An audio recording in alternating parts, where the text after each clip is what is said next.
Need tickets to that next event? Well, at 12 Ounce Sports, we've got them with soccer anywhere in the world. Tickets to any venue, any sport. Want to go to NCAA or NFL football matches? We've got them. Yeah. Baseball at every level. Every Power 5 matchup is available. Don't forget, costumes and paint are optional. What's that? You want to go to Broadway? We have those too. Want to jam out? Every concert, every artist. That's right, at 12 Ounce Sports, we've got the tickets for less. 12ozsports.com/tickets. That's 12ouncesports.com/tickets.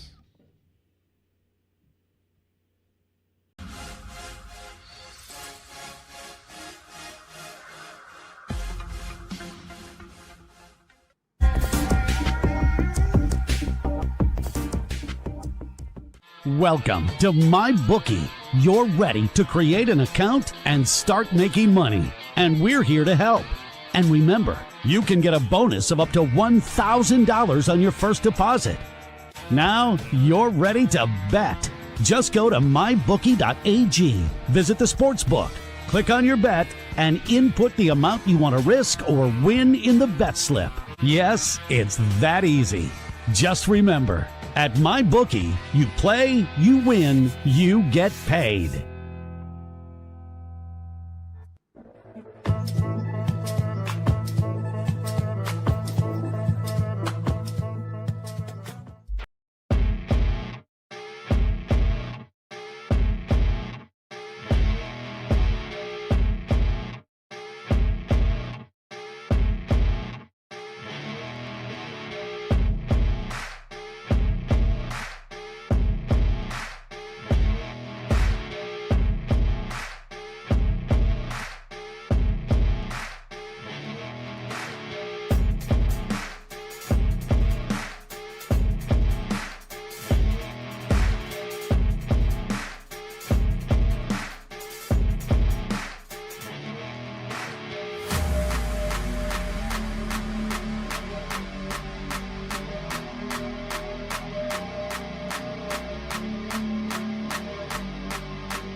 The officials provided by the New England Hockey Conference, Denny Burgoyne, Rick Ernick are the referees. Ryan Rice and Ben Pearl will work the lines. And we got a penalty already, 27 seconds in. And I believe we got a contact to the head penalty coming up here. Contact to the head against Colby. It's going to put the Huskies right on the power play, 27 seconds in. Well, Kosimski looks like a big kid, and it looks like he's trying to send a message right away that if you're going to try to come down the boards on me, I'm gonna bear down. Be bared down, but unfortunately ends up being the result of a penalty. Huskies power play, 2 out of 13, 15.4%, ninth in the New England Hockey Conference. Colby's penalty kill, 16 out of 19, 84.2%. They are third in the NESCAC. And you'll see a trend here. Both teams pretty similar in numbers, both on the power play and the penalty kill. Here we go. Husky power play gets going here with the Sullivan group out there. Now working it around is Simopoulos fires a shot. That goes above the cage by Ethan McDuff, who had a goal the other night. Simopoulos takes one from McDuff, saves one. Another shot blocked by Sullivan. McDuff tried to sneak in the back door there. McDuff scored from about that same area the other day. Now Brennan feeds it up ahead. McDuff chips it in across the line. Now it's poked back out. Now Samopoulos sends it right up to Sullivan. Right back in the zone come the Huskies. Sullivan drops it off. Shot. Rebound, and it comes out. Nice opportunity there for Southern Maine. Good heads-up play by Sullivan. Takes it to the middle, takes the defenseman with him, draws him, and then lays it off to the outside. Heads-up hockey. And pretty quick transition here when Brennan got it right back in the offensive zone. Haven't seen that too much, and now they're starting to find it. Here comes Brennan, brings it in, goes left of the cage, and now it's covered up here with 38 seconds left on this opening power play to the Huskies, coming at 27 seconds on the period. Be nice to see him cash in on this right away off the bat. Get that 1-0 lead. Get some confidence under their belt moving forward in this game. Be nice. And they got a load of confidence from Saturday in that win over Wentworth. Yeah, as well they should. They played a great game. Now a shot off the door blocked. Now the Huskies going with a lot of new names tonight, and you'll learn them as we go along, because we're going to learn them too. Some new numbers we haven't seen all year. It'll be a learning experience. The art of the midweek game. So you want to be a hockey broadcaster.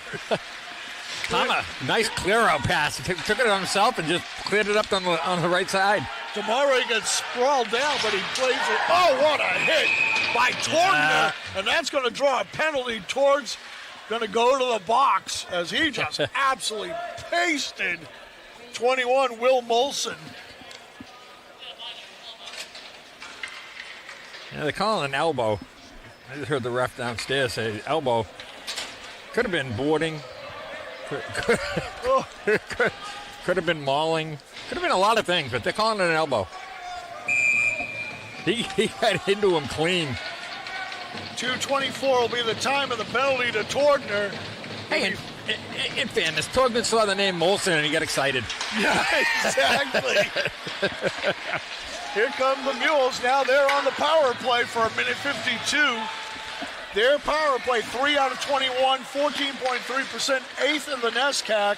Huskies penalty kill, 3rd in the New England Hockey. Score! Make it 4 out of 22. Massimo Gentile let it rip from high in the slot and threw a screen of players. I'm not really quite sure that Palmer saw that.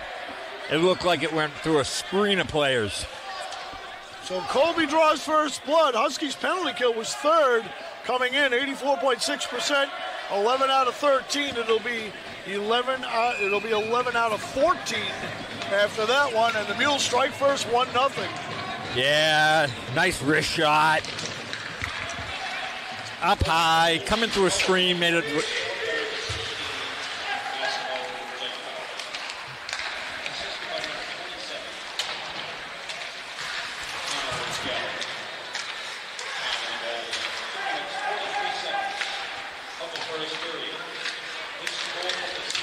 Puck around again, same setup. 2:43 will be the time of the goal. Massimo Gentile from Connor Gallagher on the power play is your goal for Colby. Well, thus far it looks like Colby is content with getting some foot traffic in front of Mason and then firing from the outside. They've done it 2 or 3 times. One found its way in. They just tried to do it again, so beware of the screen. Start clearing you guys out in front, D. That's it. And the Mules will work it down low. Trying to play it down there with Stapleton, the captain. He's pinched up along the boards on the far side. Huskies trying to pull it out. They do. Comes behind the cage, but the Mules get it right back now. Loose puck comes to. Oh, they just keep it late offside. I was going to say that didn't quite stay in, but here comes Hagen. And here comes Hagen. Centers one out in front for Sullivan. Almost tipped it home. Sully and Hagen. Now loose puck. Sullivan fires. Cloud saving a beauty. Oh, Bellotti snapping the rich Corinthian leather. Bellotti had to move fast on that. He's a big kid, and boy, he moved fast out of the crouch, got the glove up there. That was labeled. 16-16 left to go here in the first period. 1-0 Mules wearing the royal blue, gray shoulders, white numerals, and trim. going left, right to left. Here they come back across the line again. Another shot, saved by Palmer. Huskies in their home yellows, navy blue numerals, and white trim. They go left to right. It's a nice play by Ouellette coming back, getting a stick out there. That was almost a walk-in. Oh. One-time shot, score! 2-0 Mules. Reese Farrell pops it home with 15:51 left. Wow. That was a snipe. Top corner over the stick side. Nothing Palmer could have done. That was an absolute snipe. Woo. 4:09 is going to be the time of the goal for Farrell, the junior out of Auburn by way of Army West Point. Well, we were talking about getting that first goal and building confidence, and it's gone the other way. Colby's picked up 2 in the first 5 minutes. Huskies got to find themselves here.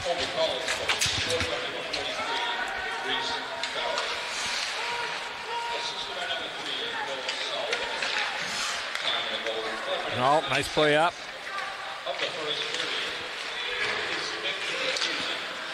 Oh, that's a loose one. Why not? Shoot it on net. So 2-0 Mules here in the early going, and loose puck out in front. And standing tall is Bellotti. Now here the Mules intercepting at center ice, and Brennan knocks a shoulder into one guy. Now the loose puck, and they try to send Marini, but it's chopped back in. Now DeMare has it on the far side. He just missed. Coming, now they dump and line change here for the Huskies. Both teams firehouse changing here. Little good forecheck now as we see the Simopolis Ernst-Ju Arend line out there now. Coach Pinch keeping this line together from Saturday. That was productive. Responsible for a couple of goals and an assist. Yeah. Or 2 assists, so we're responsible for 4 points on Saturday. They dump it back in right wing corner, chasing long hard after it was Arend. He puts all his body into his guy. Now the loose puck from behind the cage, getting pinched off into Simopolis. Puck comes back up the near side wing, and it's chipped out to center ice. On it there was Letourneau. Now they throw it right back into the zone. Huskies changing again. We're coming up on the 6-minute mark of period number 1. Down a pair. Now, and getting rocked into was Palmer trying to play it. Almost made a huge mistake. Now here's Sullivan across the line. Sullivan sends it up ahead for Hagen. Hagen in a foot race. Gets there, sends it back. Couldn't get it on Sullivan's stick. Now the Huskies come back in with Brennan. He throws it in, and a glove save by Bellotti will hang on with 13:40 left. Zach Damaris just missed an opportunity earlier on there in front of the cage. That thing spun off to the side, and he had a wide open net, but he was turned in the wrong direction. And by the time he turned back, the puck skipped off into the corner. That was close. Hey, that's what you need right now. You need a little break, something to get you that one goal, get you back in the game. Sullivan, McDuff, and Hagen out there now for the Huskies. McDuff, who had a goal the other night. Excuse me. Tries to glove it down, does get it to himself, now played around to the point. Turnaround shot by Nault. Now it's sent back out, long range chance here for Greer. Greer gets it down the court. He's knocked down by Nault. And now Stapleton coming in. Greer from behind the cage, sends it over to the far side wing. He's covered by Nault. And now the puck squirts back the other way. Back to the near side, and again, getting all he can do with it was Brennan trying to muscle number 12, Jaden Greer. Ooh. Greer's a big man, 6'3", 220 out of Needham, Mass, second-year man. That hurt Abari there. He get into a run-in with one of the Huskies. Ooh, big hit down in front of us, too. And the Huskies try to go again. Torgner tries to go, but he's pinched off. And now it's chucked back in by the Mules. Brennan gets onto it behind Gretzky's office, up the left wing side, through the circle. Tries to push it ahead, trying to send one up for Torgner too far. Back in across the line with Soloway. He sends it down low. Played up. Huskies can't get it up. Comes in on Palmer. Pad save there. Tougher than it looked. Now loose puck down behind the goal line. And there's Cole Brennan. Fans Fanned on on it. it. Now got to find it. There it is. Back up ahead, the left wing side. Huskies doesn't look pretty, but they get the job done. Kinnischuk throws it up and ahead, and then Caputo puts a body on the forecheck as the Huskies try to change behind. Huskies trying to come on the short side. Save there made by Bellotti, and he'll hang on. Jed Bellotti, 6'3", 215 out of New Canaan, Connecticut. Second-year man out of the New Hampshire Junior Monarchs. Down out of Manchester, New Hampshire, the NCDC. I saw him before the game. He may be 6'3", but with all his gear on, he's about 6'6". He is a big man. Yeah, he is. Backhand shot, and DeMar Ray lost tries to tip it home, but it goes up into the net. Bellotti lost it. He was looking around trying to see where it was. It bounced up over him. He wasn't quite sure where that landed.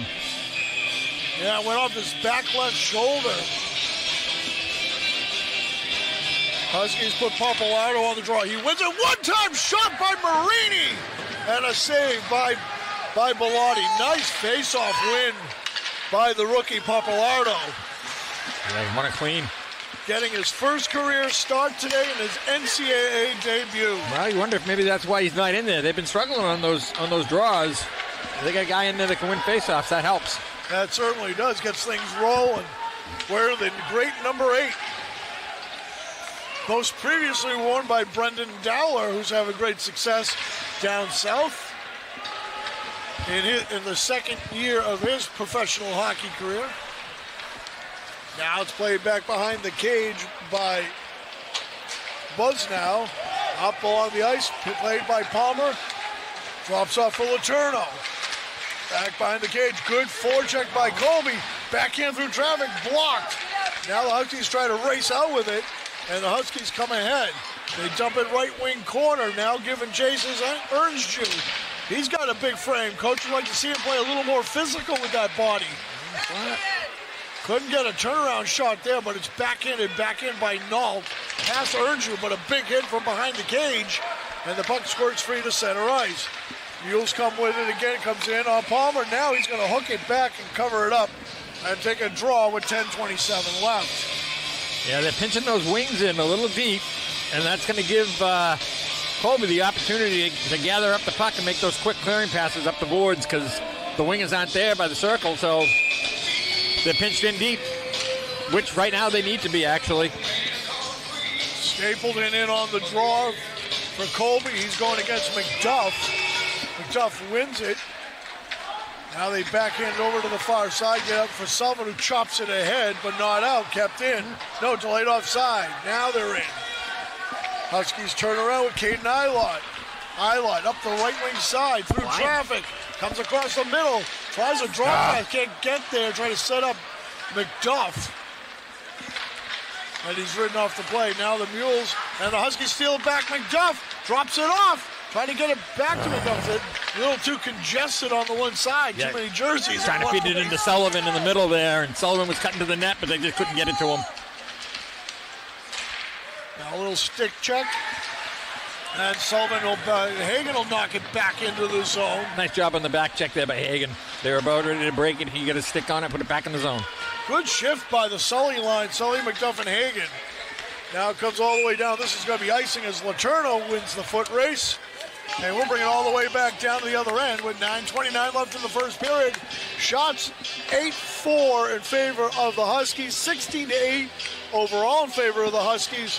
But the Mules lead at 2-0. Yeah, it's not as if the Huskies aren't playing decent hockey. They've just had a couple of shots that have been able to beat Palmer that have been very well placed. That last goal was an absolute beauty. Here's Willett, drops it up ahead. Now played ahead on the right wing side to Kinnischuk. Now his body's all over the place at center ice. Let the bodies hit the floor. Let the bodies hit the floor. There you go. And Palmer will cover up as bearing down on him was Will Soloway, the rookie out of Illinois by way of the Carleton Place Canadians out of the CCHL. Bannockburn, that's it. Bannockburn, Illinois. Not sure where it is, but it's in Illinois. It's in Illinois. That's all you need to know. The land of Lincoln. And the land of former President Barack Obama. Yes, it is. And it's played all the way up into the Colby zone. No icing. Huskies changing it on the fly now. Now coming up on the right wing side is Caputo. Take muscle it down. He's going to get some help there. And now Marini. And it's played up to the point now across the blue line. No, sends it to the middle. Turnaround shot blocked. Ooh. As Demare hadn't got a chance. Nice puck moving by the Huskies there. Being patient with it. Now Brennan grinding in along the boards. Comes away with it. I'll tell you, Cole Brennan has had a nice season here in the early going. He certainly has. He also leads the team in block shots with 10. That's a lot of rubber off your legs. Oh, my God. That's a lot of icy hard Bengay and anything else you can find. And here's a break for the Mules. Come in. Shot saved by Palmer. Coming in all alone was Will Molson, the senior out of Westmount, Quebec. Yeah. The Molson was flying smooth right there. A turnover saved by Palmer. That could have been awful. Yeah. Palmer did a nice job. He came out, made himself bigger. You know, you come out to that circle a little bit, make yourself bigger, block more than that. He took it all away and forced Molson to shoot it right into his chest. Face off to his right, and it's thrown in. Now racing down behind the cage for the Huskies, Papalardo. Papalardo, a big man at 5'11", 190, out of Salem, New Hampshire. Coming in by way of the New Hampshire Avalanche, again making his season debut tonight in the starting lineup between Marini and Demare. Hello to Mr. Papalardo and the good people of Salem, New Hampshire, which I have many friends in that area. Yeah, I was living in that area, the Lawrence, Methuen, Salem, New Hampshire area. Rich Italian heritage in that area. Good people in that area. A lot of good people. Got good food. A lot of good hockey players in that area, too. A lot of good hockey players come out of the Merrimack Valley. Look a little south towards Lowell and Billerica. Holy cow. One Bobby Miller from Billerica. Our buddy Phil Bork. Yeah, buddy Phil Bork from Chelmsford, yeah. By the way, we do have a in-the-can interview, a couple intermissions with Phil. We're going to debut and on our New Year games, on those first two in the new year. That'll be fun. Yeah, it is going to be fun. I'm looking forward to sharing that with the audience. The great Phil Bork, the broadcaster of the Pittsburgh Penguins, three-time Stanley Cup champion. Now it's played back into the Husky end of the river. There's Brennan with it, 6 in yellow. Plays it up ahead. Now long-range pass too far, trying to lead one ahead for Renton. Now the Mules spinning around with Gentile. The game has settled in since that first 4 minutes. Now with 6:22 left. 2 goals in the first 4 minutes for the Mules, and there's been nothing since. Yeah, and then the Mules have been falling back into the D zone with 2 or 3 guys across, as you may notice. They're protecting that defensive zone and not really getting that aggressive, just waiting for the quick breaks like they had that quick breakout. A lot like what Montreal used to do. The sophomore out of Hingham by way of Phillips Andover. He felt the Irish wrath. Falvey played his high school hockey at Phillips Andover in Massachusetts. My hometown. Yeah. Right down the road from where I used to live. And now McDuff, a little stick handling move. Now Brennan will spin around with it and send it back to the near side. That's Nick Nault. Nault long range pass tipped into the zone there by Kinnischuk. And now we've got a whistle here with 5:16 remaining in this one. Coming up in our first intermission, we sit down with the hero from Saturday. 2 goals, and first 2 of his career, Owen Arend, will be my guest in the first intermission. Oh, that'll be a good interview. Well, he's a very quiet guy, man, a few words. Well, I think we got to open up a little bit. Well, he let his stick to his talking here the other night. See, I can hear his folks back home in Florida say, no, you didn't. You can't. He is a quiet young man, but he's a very calm guy. He really doesn't, he takes it day by day. He doesn't care about school name on it. He just knows they got a jersey that doesn't look like ours. I'm just going to do what I can to win. That's all that matters. Yeah, he plays like that. He definitely plays like that. And it's the quiet ones you got to watch out for. I mean, he does. I mean, he's not enamored with the name Norwich or Colby or any of that stuff. And from talking to him, it shows in the way he plays. He plays free, he plays loose. Yeah. Not a care in the world. You know, it's like he just wants to get W's for his team. That's all that matters. You can see that in his style. He doesn't really care who he's up against. He tries to do the same things, and he works hard, gets himself to the open area.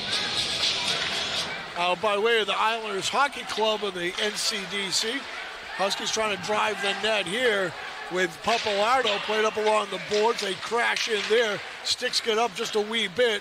Loose puck goes back to the near side, and at center it's Colby. Throws it up ahead. Here comes Marini down the right wing side. Marini fires, goes behind the cage around to the far side. Mules getting through the snow. And it's played there, and now they carry it in. Mules trying to change here on the fly with 4 to go. Back behind the cages, send it back up slot. the far wing to Landry. Up top now back to the near side. There is Gallagher. Gallagher lets it rip, hooks it wide left. After his own rebound. Yeah, he tries to go over. Now he gets his DeMarais, sends it out. Huskies trying to change on the move. Back across and in is Mullins. Mullins gets run into, and now he's checked up along the boards. And the Huskies pull the puck out of there. And it's lifted out to center and gloved down by Falvey, who fires it right back in. Another cool and comfortable play right there by Iran. He just took it, flipped it out of the zone with 2 guys on him, no pressure. None at all.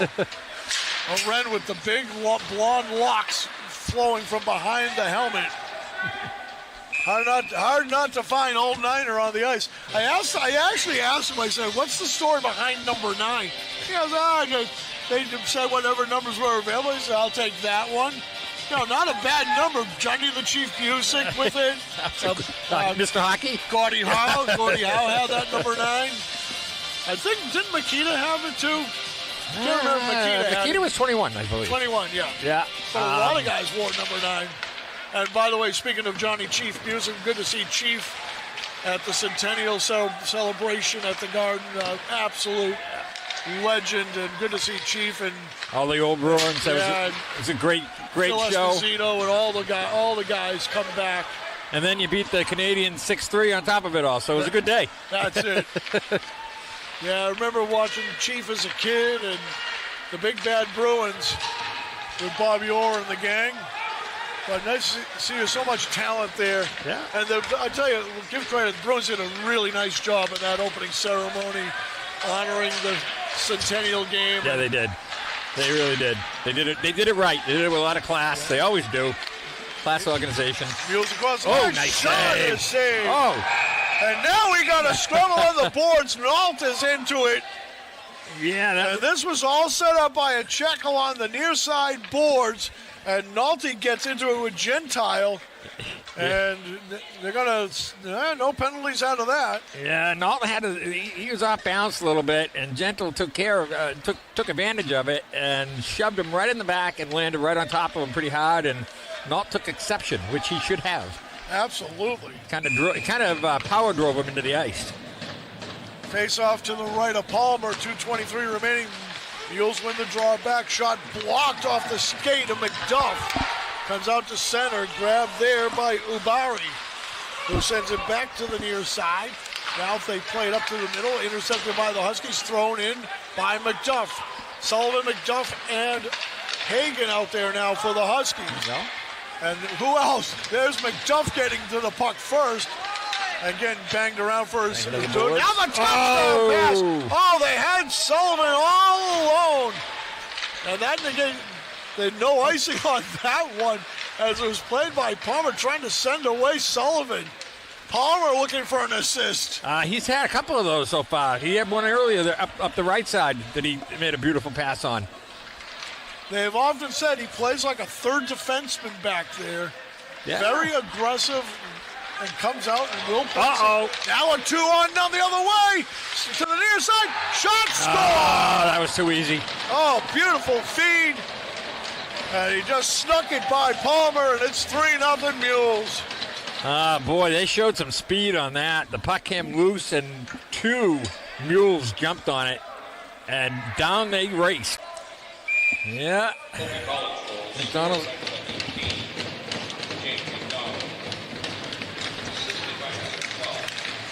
Ba-da-ba-ba-ba.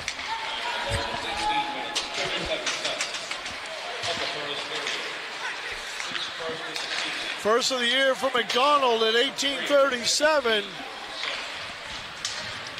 Yeah, well, we ain't loving it. No, we are not. But Pop McDonald on the bench. Mama McDonald, I'm sure, in the stands here tonight. I'm sure they're loving it. Ba-da-ba-ba-ba. Yeah. Ba-ba-ba-ba-ba. And it's played back into the mule zone. Here is Keston Heppy. Played up ahead through center ice. They carry it into the zone and bring it in. And now that ends up into the netting, and we got a whistle here with 38.9 left. Brendan exchanging some pleasantries. Or is that Nault again? Might be Nault. It is Nault. Yeah. He's got a bee under his bonnet right now. There's a good little bit of chirping around the zone. Well, you're down 3-0. You're frustrated. You've played a decent game. The score is not indicative. I mean, they've had 3 good opportunities they've capitalized on.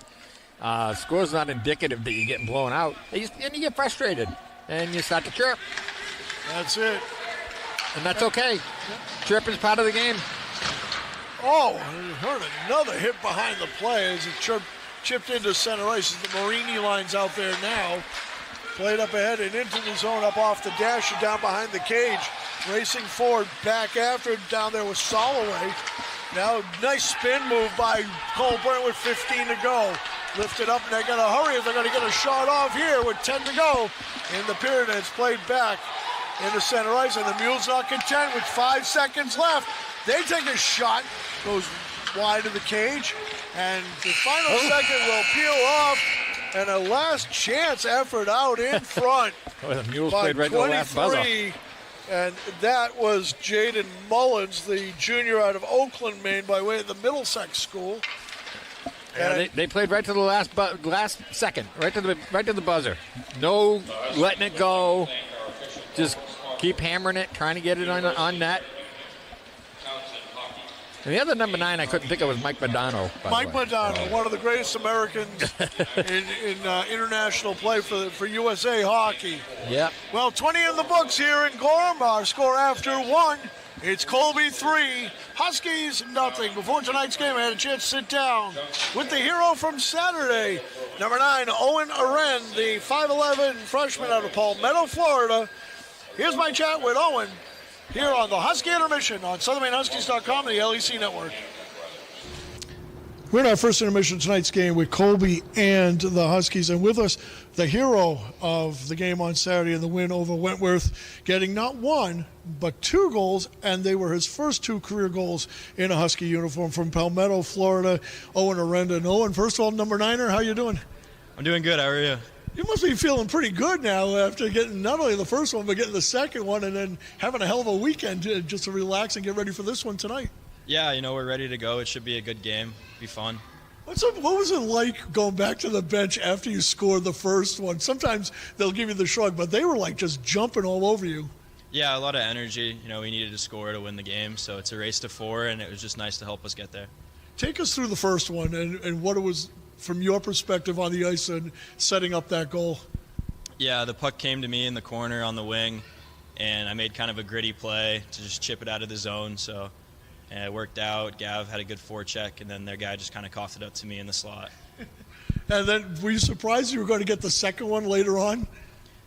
Not really. I mean, I was out there, and then I saw their defenseman kind of just leave the blue line and then kind of breakaway watch, so I just started skating down the ice, and then the puck ended up in front of me for a breakaway, so good things happen. How does a kid from Palmetto, Florida end up at Southern Maine? So I went to high school up here. I played prep school hockey at Kents Hill, and then I played for the Maine Moose when COVID happened. So it's sort of just been like a second home for me. How did Maine get on your radar? It's a far cry, the opposite end of the East Coast. You deal with snow and all that sort of thing. But coming from the Sunshine State, how did Maine come on with Kents Hill and all the schools up here come into play? Yeah, it was actually a summer showcase, a long time ago where they had 2 vacancies of kids that pulled out last second, and then the money worked out, and I was able to go there, and grateful to have that opportunity. How did Southern Maine come into your radar? Was it always a place you wanted to come, or was it eventually when you met Pinch? Yeah, they just kind of approached me during my junior season, my second year, and then I just toured and decided to come here. I remember seeing you last year with the Islanders in the NCDC and playing up here at Twin Cities and playing those things. Talk about that league. It's a pretty competitive league, and it's a pretty physical league. How did that get you ready for this? Yeah, I think it's a little bit better of a league than people give it credit for, and it really prepares you well for the college environment. Yeah, and talk about your Islanders team. You guys are pretty loaded. You guys had some pretty good talent on that team, including a former alumni son that's thinking of coming next year. And that's good. To have some of your former teammates come up would be kind of fun. Yeah, that would be good. My first year there, we weren't great. We brought in a younger roster, and then we decided the next year to go for an older roster. And it worked out, and cards played in our favor, and we had a good season. Would you recommend for a kid coming out of high school, there's different routes you can take. It's the junior. You can go to college. You can go juniors. What do you think is the best route for a kid coming out to get ready for this level of hockey? It really just depends on where you're from, what your circumstances is. When you get better at hockey, if you're early or late bloomer. If you're an exceptional player, you may not even have to play juniors, but a lot of kids, it's better to come into college as a 21-year-old, be a little bit bigger, stronger, and faster, and have some more experience. Take us through the story of number 9. Is there a story behind number 9? No, not really. I sort of just got the text of what number I wanted to be and I think he gave me a list to choose from, and I picked that one. I don't think there was one here last year, which I thought was kind of weird. But it's not a bad number to have. A lot of legends, including Johnny Chief Busick and Gordie Howe and so many others that have worn that number. Do you know the history of the number? No, not really. Who are some of your heroes, influences that you idolized growing up as a kid? Probably my dad, family, people I like to idolize people that I know. So, if somebody said, who do you model your game after? Who would be a comparable for you? That's a tough question. I don't really know. I just kind of like to do my own thing. I watch. What do I watch? Yeah, I don't know. Now, obviously, who's your team? And obviously, we know in the locker room there's contingents of different groups in that locker room. Who they support? Bruins fans, Ranger fans. There's a Canadian connection. Who's your team? Growing up, my team was the Penguins, just because I like Sidney Crosby. But now I'm a little older, and I can't really just pick, so I got to go with the Tampa Bay Lightning. Wow, going with your home state. Yeah. You're going to just alienate the Tkachuks altogether, right? Yep. Do you think they got a chance this year? I mean, after losing the guys that they did lose and kind of in a semi-rebuild? Yeah, I don't watch as much hockey as I do like Rocket League, so I like that. What are you listening now? What's in your iPad or iPod, or what are you listening to these days? I like Drake. I listen to a lot of Drake or Joe Rogan podcasts. I like to stay informed. Favorite movie? Good Will Hunting. Really? Oh, yeah. Yeah, Robin Williams. Nothing like Robin Williams, right? No, nothing like him. He's a good guy. Best concert you ever went to? I went to Kenny Chesney with Megan Maroney this summer, which was a lot of fun. And then when I was a kid, I went to a smaller band called Cowboy Mouth, and they let me up on the stage, and I was banging the drums. You can find that video somewhere. You were banging the drums at a big-time concert? Yeah, it was pretty fun. There's a funny video. Are you a drummer by trade? No, I don't know anything about the drums. Just know how to keep a beat. Yeah, I mean, I was like the only 8-year-old there at like the rock concert, so. That's classic, man. I mean, how many 8-year-olds get to say that? Hey, I'm banging away on drums and crowd in front of me yelling and screaming. Yeah, not many. What's it been like this first semester and getting your feet wet and getting comfortable with the guys in that locker room? Yeah, the first semester's been good. By the time you get to college, you've met a lot of different guys in the hockey world. You've played with a lot of different teams, so it's not really any different than settling in anywhere else. Is there anybody in particular that has latched onto you, has been the guy that's kind of showing you the way and showing you the ropes of what it is to be a Husky? I think Austin Marini has a good job as a leader off the ice as well. So Talk about the beginning of the season. Obviously, it hasn't started the way you guys wanted. You guys have been in a lot of games. The 4-game losing stretch was only 1-goal games. The 2 at Babson were pretty good. The game Saturday meant a lot to get on the winning streak. Do you guys feel that you guys are ready to make a turn now going into the semester break and the holiday break? yeah, obviously it'd be better to start winning some more games, but you get good games, 1-goal games. Sometimes they go your way and sometimes they don't, so I don't think there's any dwelling on a couple losses and good games, close games. So. Do you have a lot of fun at practice, or is it like one of those things where it's like you feel you got to tweak a few things, or it depends on the day on how you approach the practice or your off days? Yeah, hockey's all about having fun, so anytime you go out there, I think it should be important to be focused on having a good time and enjoying it. Take us through it is the holiday season. What was the greatest Christmas gift you ever got? Oh, when I was maybe 10 or 11, I got the Xbox 360, so, and then I think when I was like 16, I probably got the Xbox One, so it's still up in my room. Do you have a favorite all-time game? Call of Duty. Call of Duty, still playing it today these days? Oh, every day. No, are you an onliner? Will you go and play guys at home or around the country?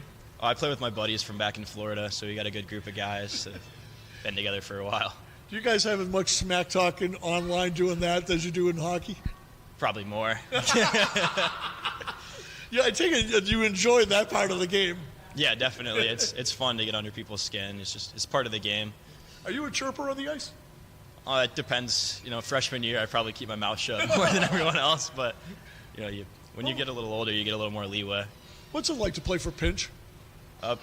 Pinch is a good coach. I mean, it's just regular hockey. You got 2 pretty good goalies back there in Mason and Kyle, and you see them every day in practice. What makes them so special? They got a lot of work ethic. They show up. Don't really talk too much. They just kind of get the job done, and then they're good guys off the ice. So. Talk about your rookie class. You guys have a pretty good rookie class. A lot of you played the other night and got a lot of playing time early. There's something special about this class coming in, that there could be something really good down the stretch. Do you feel that way? Yeah, I think Pinch did a good job bringing in guys that are bought into the program and are just ready to play. You were in there with Finn and Gavin the other night. What's it like playing with a big boy like Finn in the middle and you got Gavin over on the other side? Yeah, it's good. Finn's pretty good on the dot. I think he won more faceoffs than he lost, which is not something I would have been able to do. And then, Gavin, I think he's a lefty, so he's good to be across from me. It's sort of bittersweet for you. You get 1 year of the NEHC, and then you go into the LEC next year in the brand new league. Are you excited for the future of what that league could bring for this team? Yeah, I really don't know what teams are in either of our leagues, to be honest. Just show up and play and have a good time and try to win games. Is there game? Obviously, Norwich is going to be a big weekend, and you know the history. Last year they beat them in the playoffs. There's a lot of gearing up for this weekend. Are you excited to get into that rivalry real quick? Yeah, it's my first year here. I don't know too much about the team's rivalries. I know they beat them in playoffs last year, and I saw some clips of the games. There was a lot of people there, so it looked like a fun environment to play in, and I'm excited to see how we do. I love your attitude. It's like, hey, just suit me up. I don't care what color the other uniform is. I just hit everybody in sight and score goals. That's all I do. Yeah, I know I haven't been here long enough to really hate anyone yet, so... Take us through goal scoring. Do you really is there an art to scoring goals, in your opinion, or is it one of those things you can be you're just a natural at it? It's a tough question. I think there's players that you got to give a little bit of your defensive responsibilities to make offensive chances happen, and then that's more of a practice thing. You get a leash, and depending on how long that leash is, whether or not you have to be in the perfect spot defensively at all times to make chances to score goals. So people have different roles on the team, and some people just score a little more because they're a little less responsible defensively in a good way. Holiday break's coming up, the Christmas dinner. What is the must dish that has to be on that table that mom is going to make just for you? Probably pizza. Pizza at Christmas? Yeah. I don't know. Does Christmas have a food set? I don't know. Turkey, ham, whatever. I mean, I don't know. Yeah. I mean, you tell me. I mean, they device as we get set. Lights are out. Teams are on the ice. Now the lights are on. Well, hopefully the lights aren't out on the Huskies. Tough start. Down 3-zip. Facing a very good hockey team. You're in a big hole. You got to take it one at a time right now. Despite how the Mules got off to such a hard start, 8-8 the shots, 20-19 the shots overall in favor of the Huskies. 2 power plays, 1 each. Mules 1 for 1, Huskies 0 for 1. Face-offs 11-10 Huskies. Block shots 4-4. All in all, outside of the first 4 minutes, that played very even. What for those 3 goals, we'd be winning. That's it. Yeah, exactly. Take the 3 goals away. We got something going on there. So here we go. Puck down, and we are underway. Huskies going right to left to start the second period. Mules going left to right. Had a nice visit with Ted Brennan, Cole Brennan's dad. Stopped by the booth. Super nice guy. Super nice guy. And the women's team here, I saw Madison Shagnon. She's down there feeling a bit better, but she'll be back come January 3rd or January 4th. I believe it's January 4th when the women come back home after they go to Elmira. It'll be January 3rd will be their game back after the break. But the women, they're excited. They're ready to go. They're already focused on Elmira, the revenge tour.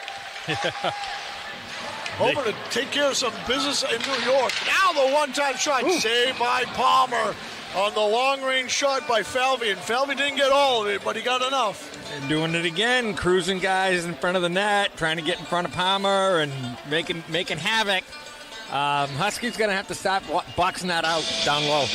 They're going to have to start doing something with it, boxing those guys out down low because they are creating problems for Mason Palmer. Stapleton on the draw.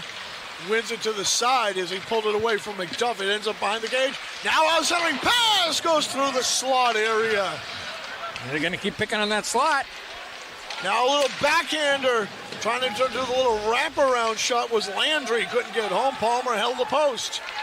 Huskies trying to break away, trying to send one ahead for Sullivan, but it ends up in the Husky bench. 18:45 left, just underway, second period, 3-0 Mules.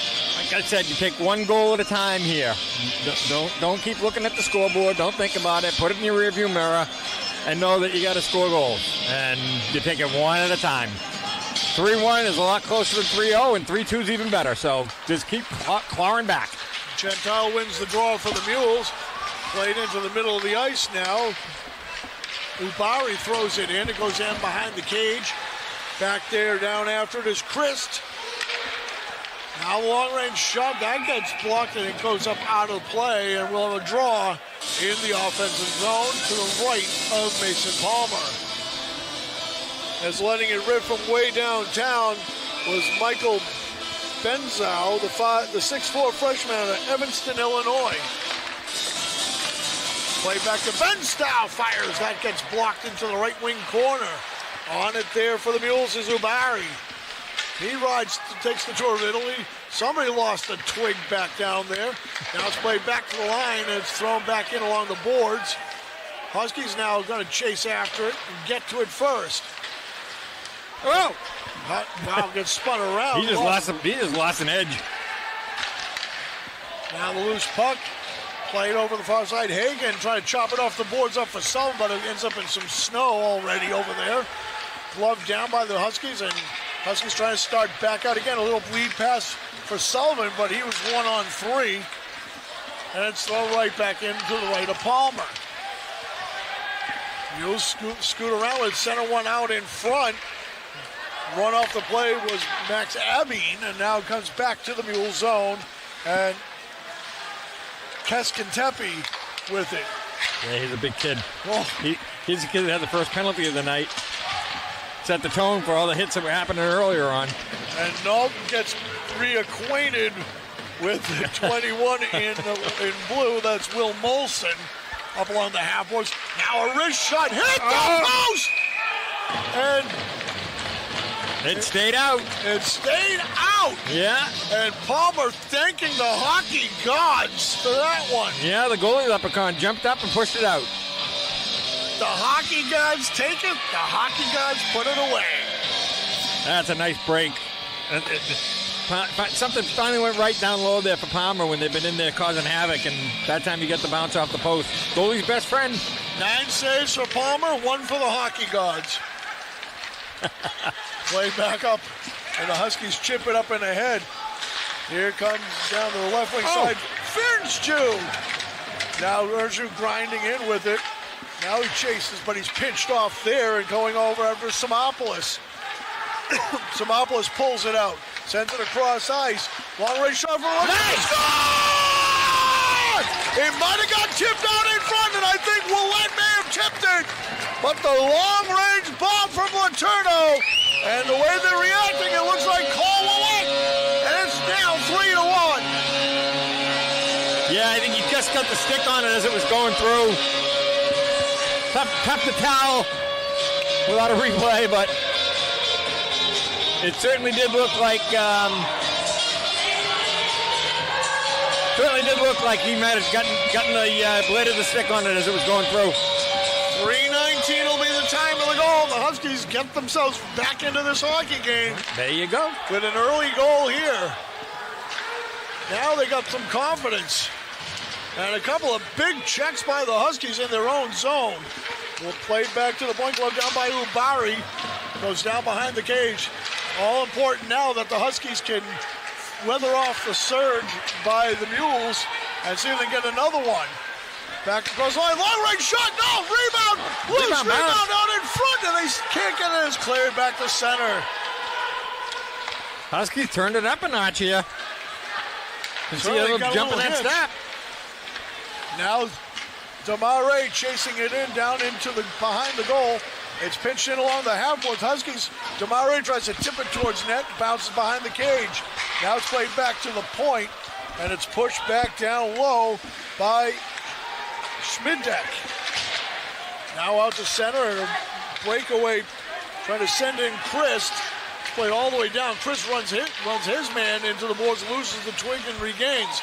Huskies trying to go as they break it up through center ice. Here they come again across the line. A sea of yellow. Sullivan now from behind the line. They got the right line out there now. Letourneau backhands one ahead for Sullivan. Poke checked off of his stick. Now Sullivan gets at it.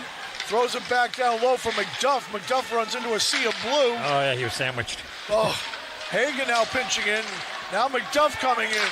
So we're waiting the call on Cole Willett's goal that got them to 3-1.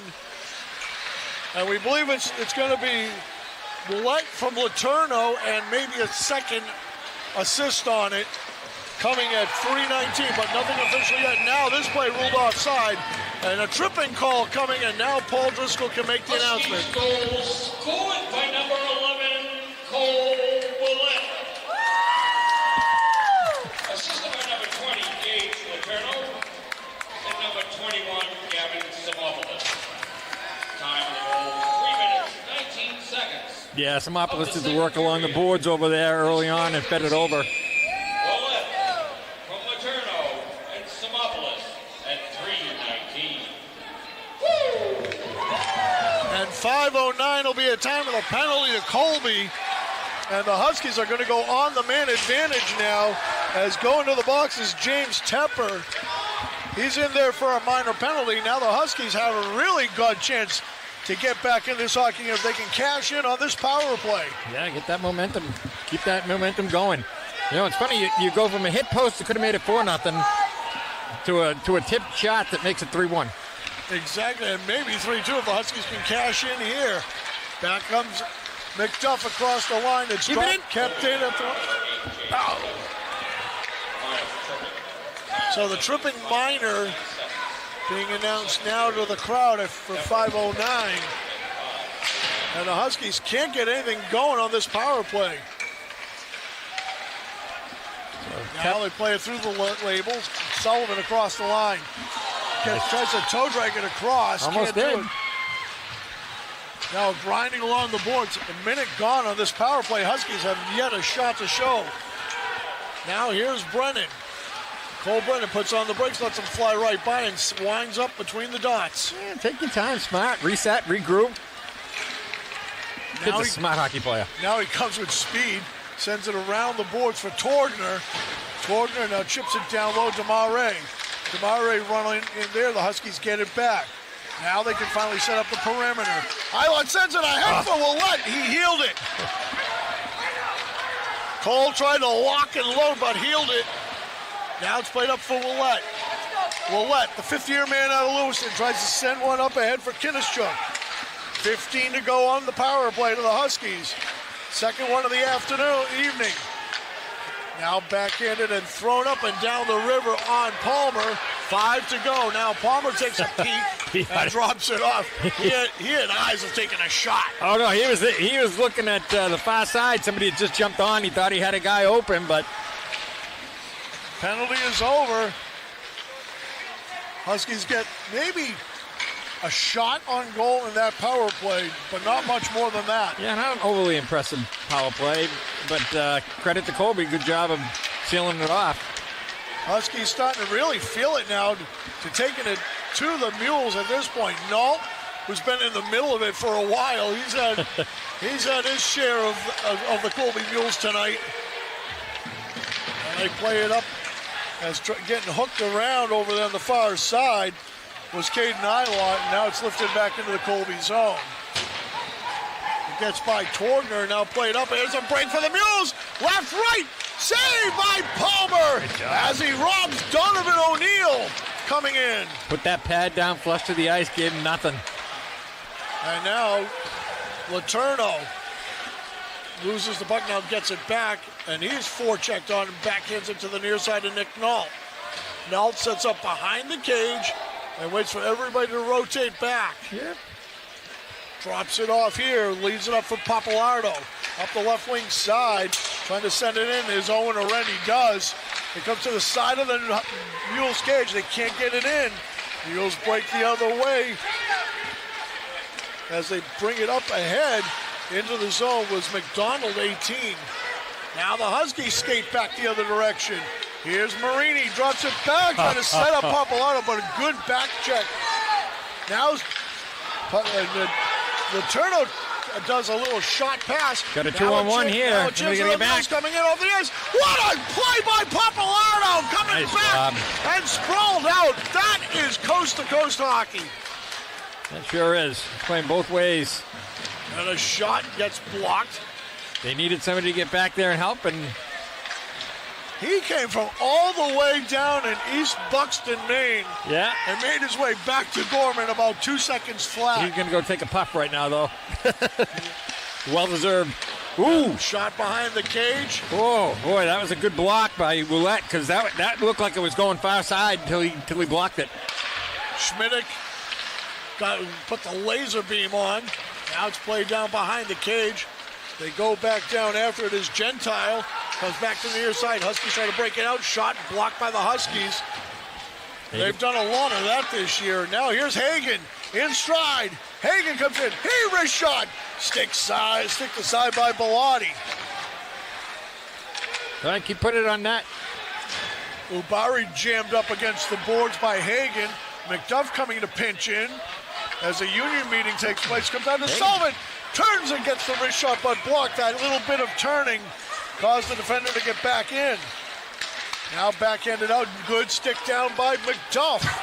And it's thrown back in by Torgner. Fresh Huskies. And it's played up ahead. This is icing against the Mules. They're going to have to keep their guys out there. And the Huskies, if they want to change, they'll finish the change now.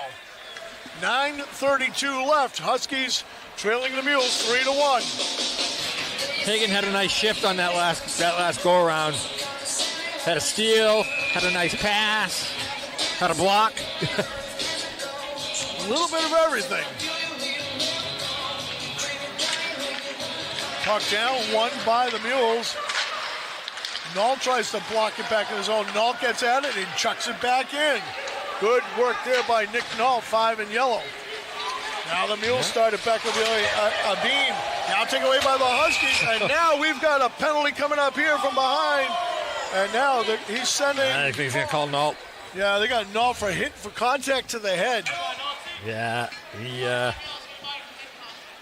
he caught up with a bean and really laid right into him.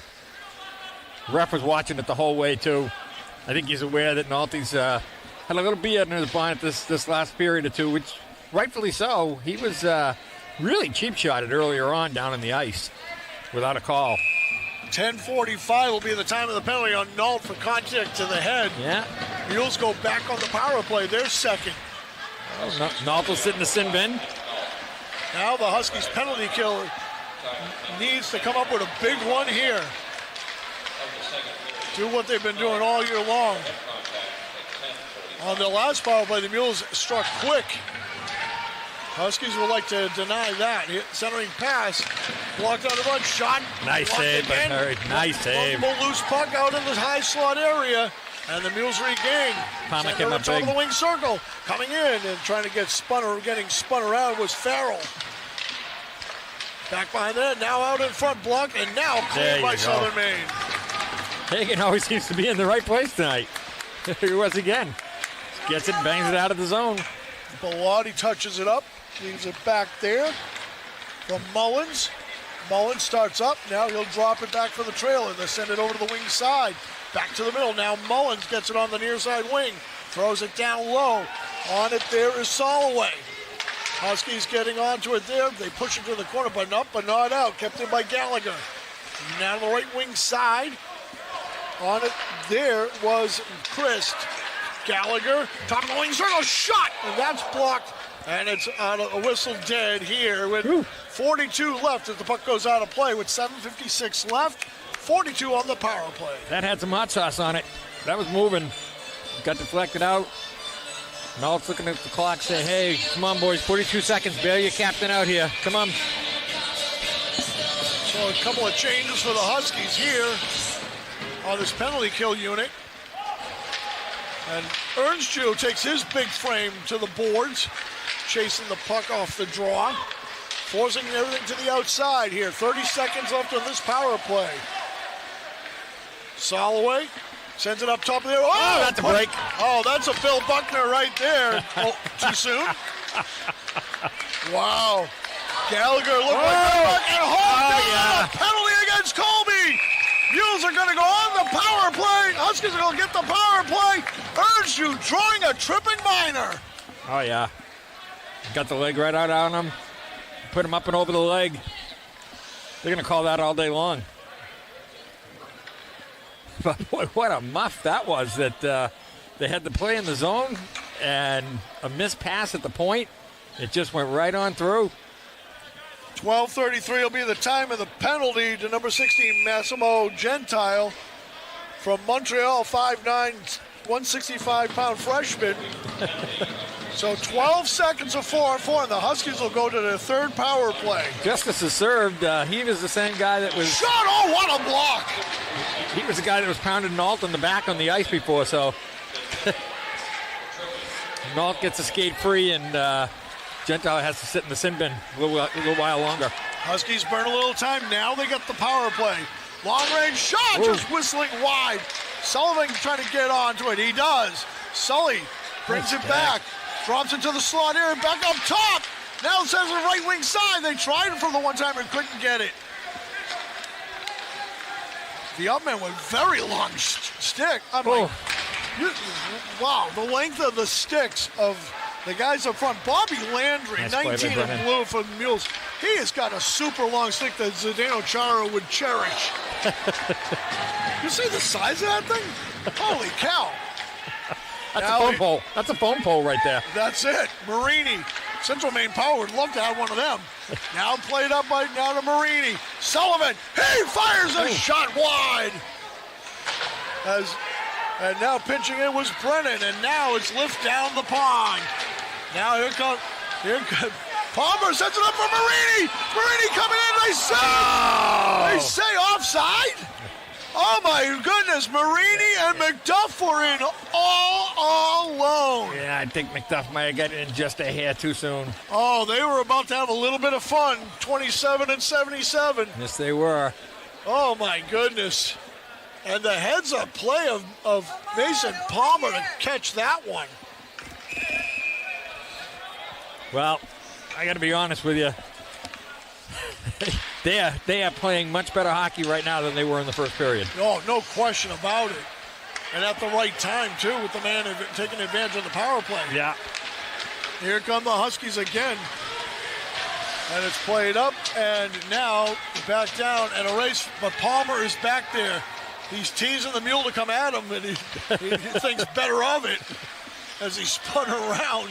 Said, oh my God, Palmer's got the puck. He's not nervous with the puck. He likes to handle it. Yeah, he's not nervous. Oh, one time, shot safe, rebound back. There you go.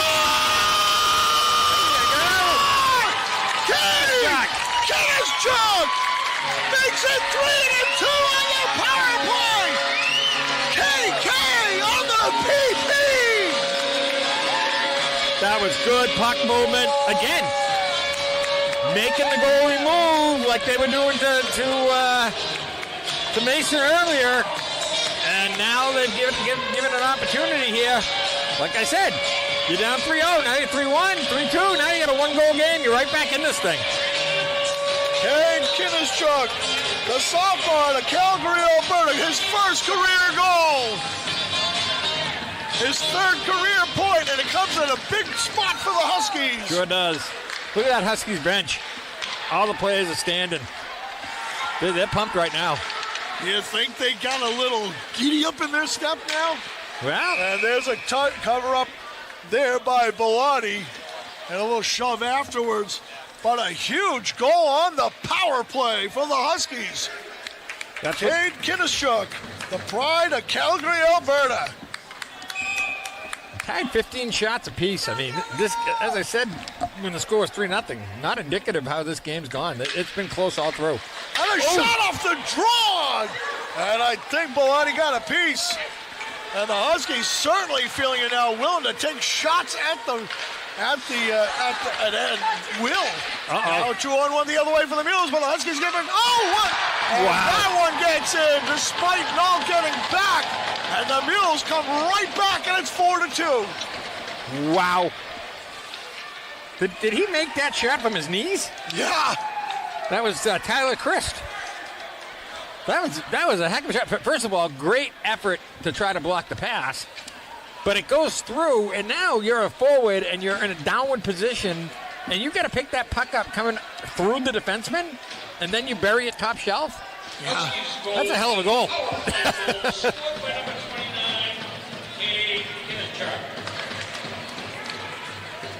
Unassisted, time of the goal, 14 minutes, 21 seconds. Of the second. So they're going to say Kinnischuk unassisted at 14:21. And now we got another whistle here. And a stoppage in play, and we got a penalty coming up. No, we don't. For a minute, I thought we had Burgoyne calling a penalty, but that's not the case. Yeah, Kinnischuk, he received a very fortuitous bounce in front of the net, but it wasn't on a rebound, so they didn't give any assists out because it went through clean off of a couple of Colby sticks and it bounced onto his stick. Now the Huskies have got to get a response here. Assist by number 16, Massimo Vintilli. Time of the goal, 14 minutes, 51 seconds. Of the second period. Chili's having himself a heck of a game. He's involved in a lot of stuff.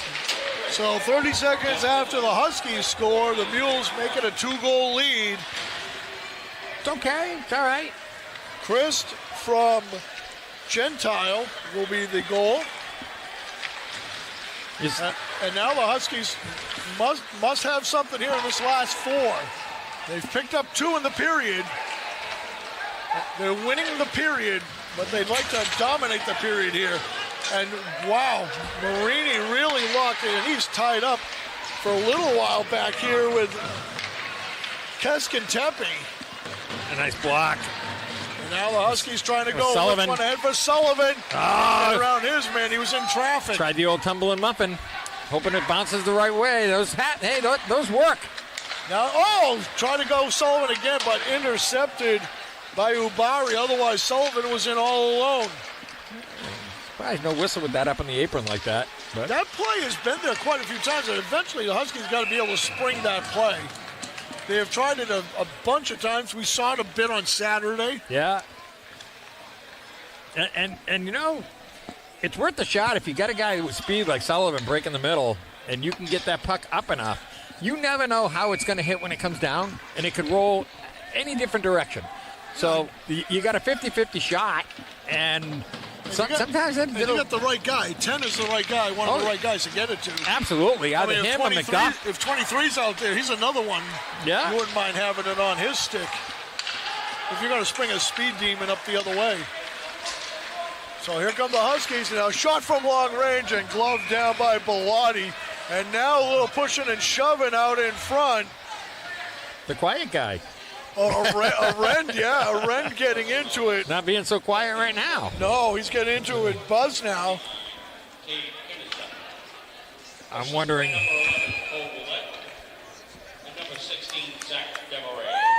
So they're adding Willette and Demare as assists on the Kinnischuk goal. Huh. Okay. So those added on here.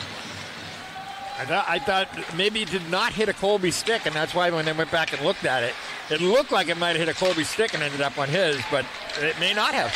Here the Huskies trying to crash the net and shot in another block. Mules have done a pretty good job of that tonight. Coming in and a big check at the blue line by Brennan. Now the shot goes through the crease and over to the far side. Paul Brennan had a big check? Wow. Just another day at the office. Is that a newsflash? Not if you're six in yellow. Coming back in, Huskies dump and run.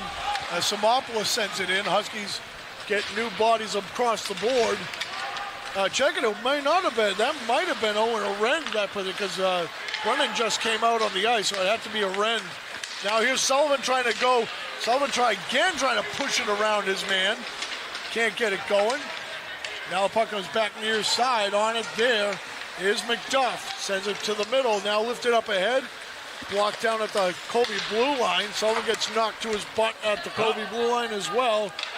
That hit the netting. Now we got a whistle here, and credit Mason Palmer there helping the official out. Well, he needed it. I mean, it hit the net over his head. Yeah. He's standing right under where it hit, and he doesn't blow the whistle. If you don't hear the glass go bang, then I guess you can assume that it went into the netting. And then the official leaned over the back of the cage, and him and Palmer are still talking. So I don't know what that is. Palmer's telling him to wake up. Probably. You're missing a good game. And it's played back to the point, chipped down into the corner by the Mules. And running around with it there was O'Neill. Nice tic-tac now the Huskies out. intercept. Huskies trying to go, but it's 2 on the world as Hagen came with Sullivan. Sullivan comes grinding, and he's knocked off the play. McDuff coming in. He's not afraid to use his big frame. Nope. Ethan has his pocket picked, and now here come the Mules trying to outrun them. Ubari comes back. Now they send it across, top of the umbrella, shot just wide of the cage. Getting the shot off might have been Stapleton. No, it was 14. That was O'Neill. Now play back to the Colby line. 70 seconds left here in the second period. 4-2 Mules. They had a 3-0 lead. Huskies came answering back with 2. And they got one back. It's now 4-2. Huskies are winning the period 2-1. Yeah. And those are the little battles you got to take. I have not seen Papalato out since he had that collision at center ice. He went shoulder to shoulder with somebody, and he skated off slowly, holding his shoulder. I think they're checking him out over there again, but he hasn't been out since then. It's been three or four shifts that he's missed. Played back to the point now, 35 seconds left. Mule sends it across ice. Tornich can't get to it. It's played down low behind the cage. Isla can't get to it. Now they do. Play nice little toe move there by the Huskies. Chance to rush. A big check here as Tornich gets bumped into the scores table. 18 seconds left. Another hit down below by the Huskies. Now the loose puck and a chance for McDonald to come across the line. Max sends it in, gloved by Palmer. And a mitten gathered by Ryan Rice. Returned to the Mules bench. 8.5 left. Huskies down 4-2. Yeah, tough to be down by 2 with the way they've worked in this period, but, you know, that last goal was something to be seen. Yeah, no question. It was quite quite a play, quite an effort. So, those things happen, and they just got to keep fighting. Got to keep fighting back. Landry wins the draw. Huskies try to muscle it out of the zone. 3, 2, 1. Shot wide. And the last shot from Finn Earnshaw. Midcourt shot. With time running out. Why not? Try to lay it up. Exactly. Take a chance. Never know. Never know. But So, tough break. Huskies win the period 2-1, but trail it 4-2 after 40, Tom, and a much better period for the Huskies overall. Started to find themselves. That first goal certainly really made it a game, and they kind of found themselves and pick up the second one. The 2 goals coming in the period for the Huskies. Willett, and then the second one from Kinnischuk, his first career goal, and Willett picking up a goal and assist in that. Yeah. And of course, Letourneau picking up an assist along with Samopoulos also picking up a helper. But Huskies much better in that period. Much better. They won more battles along the boards than they did in the first period. Papalotta was doing a great job winning face-offs, and that's why I was kind of concerned that I didn't see him for the last 4 or 5 minutes of the period, because he did have that run-in with his shoulder, and I saw him holding it when he went off, so I don't know if he's going to return or not. But he's been a big factor winning face-offs for them. These Colby goals that they're getting are not bad goals. These are not things you look at and say, hey, we could be doing this a little bit better. We could be doing that a little bit better. They're making plays and they're finishing. All the Huskies can do is just keep trying to box out that area in front of the net, because that's where they seem to be very active. And boy, that pass that he made underneath the defenseman's stick that made it over for the goal, you can't write that stuff up. That's just a nice play, and you got to go back to the locker room and say, hey, we've been beating on some good plays. We're working just as hard. We've had some nice plays too. You get a shot at this thing. You're right in it. Shots were 8-8 after 20, 10-10 in the second period, 18-18 after 40. Overall shots, 24-21 in that period in favor of the Mules. But it's 4-2 Mules after 40 minutes of play. Here on SouthernMaineHuskies.com, the LEC Network. Before tonight's game, I had a chance to sit down with a great conversation. Didn't get to go as long as we usually do, but it's always fun to talk things over with Blaise McDonald, the head coach of Colby out of RIT class of 1985. And, of course, the longtime coach now at Colby, doing a great job up there. Here's my conversation with Blaise McDonald here on the Husky Intermission on SouthernMaineHuskies.com, the LEC Network.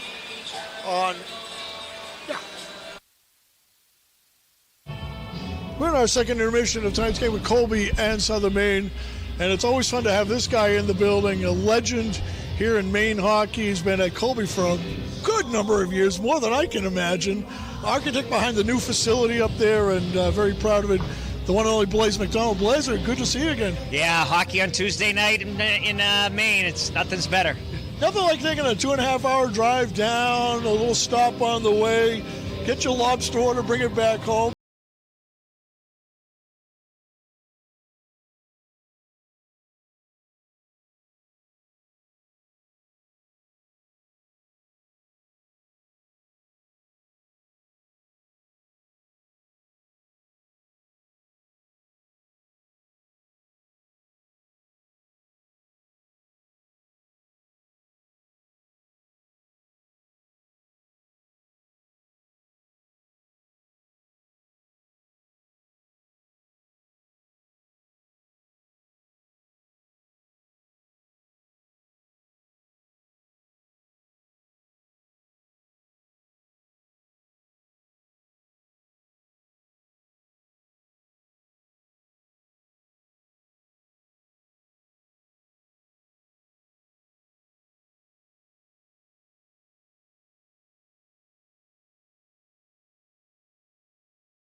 game and grow hockey in the state, continue to grow hockey in the state. Now, with all these 4 great facilities and a lot of the great neutral sites that are around, I got to ask you again, how close are we to getting all 4 of these schools together on both sides to get that finally get the lobster pot going? Yeah, I think, we're working at it for sure. It's a little bit harder for Ben and I, Ben Guite at Bowdoin, because we have a lot more restrictions in our scheduling and with academics and exams and so on and so forth. It just tightens our calendar, so we're working diligently to try to make that happen soon. Yeah, because it's kind of going from these standalone midweeks to try and pull a weekend off for the games that would have already been scheduled. I can see where that can be a problem. Yeah, for us, there's only so many weeks. Like after this Saturday, we're shut down until the 29th of December. And then we start classes January 5th, I think. We do a Jan plan, so it gets very tight for us. Of course, the biggest news that broke when the season started, the news with the Canadian juniors now able to come over and play D1 hockey here, could bump some guys out, could benefit schools like yours and ours and the D3 eventually. Do you see that having an immediate impact, or is this going to be something we're going to have to wait a year or two to see trickle down? I think it's going to take some time. I only got 1 minute. It's going to take some time. There'll be a trickle-down effect for sure. I don't think any of us can forecast that yet, but it's made already a complicated landscape at the Division I level, even more complicated with the CHL, the transfer portals, the NLI stuff. So I'm certainly glad I don't coach at that level anymore, because it's just so many kids are they could be at 3 different schools. It's kind of crazy. Last one for you. If Hockey Claus takes care of all good boys and girls, what does good coaches want from Hockey Claus this year? Good refereeing. Blaze, you're great for doing this. Good to see you again. Thank you so much. Blaze McDowell, head coach of Colby College, here in our second intermission. When we come back, Tom and I recap the second period, get you set for period number 3, and the out-of-town scoreboard next on Southern Maine Huskies Hockey and the Husky Intermission on Southern Maine Huskies Hockey, SouthernMaineHuskies.com, and the LEC Network.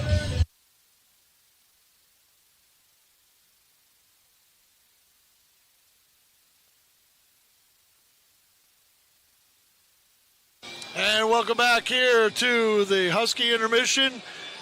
Jim Ward with you, high above center ice, as we get set for the third period here in just a few moments. But I take you around the out-of-town scoreboard here on SouthernMaineHuskies.com. A quiet night around the country. We'll take a look on the D3 scoreboard schedule tonight around the country.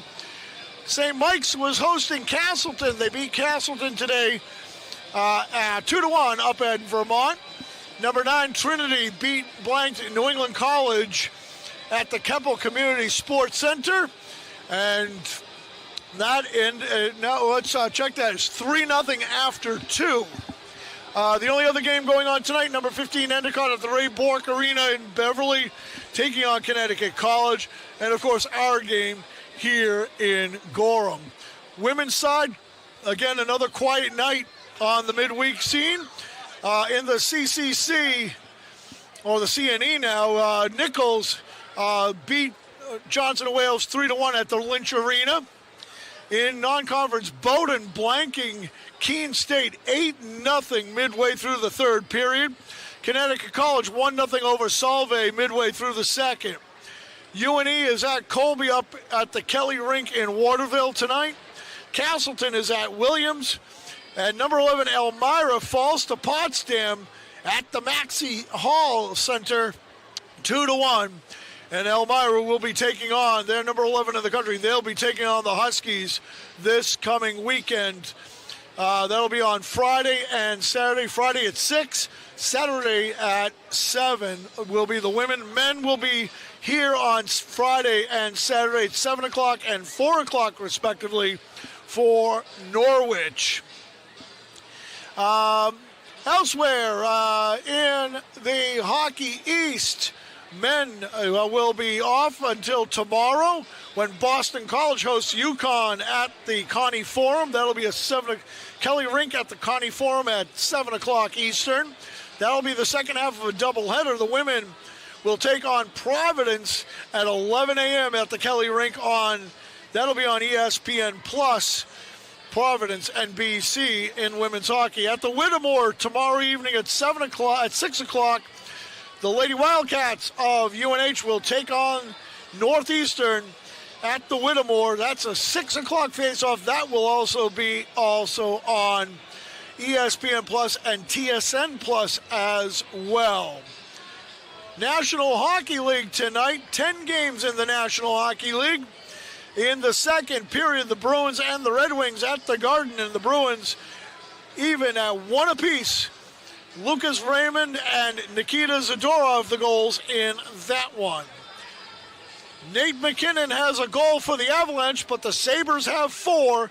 4-1 Sabres midway through the second period and in Buffalo.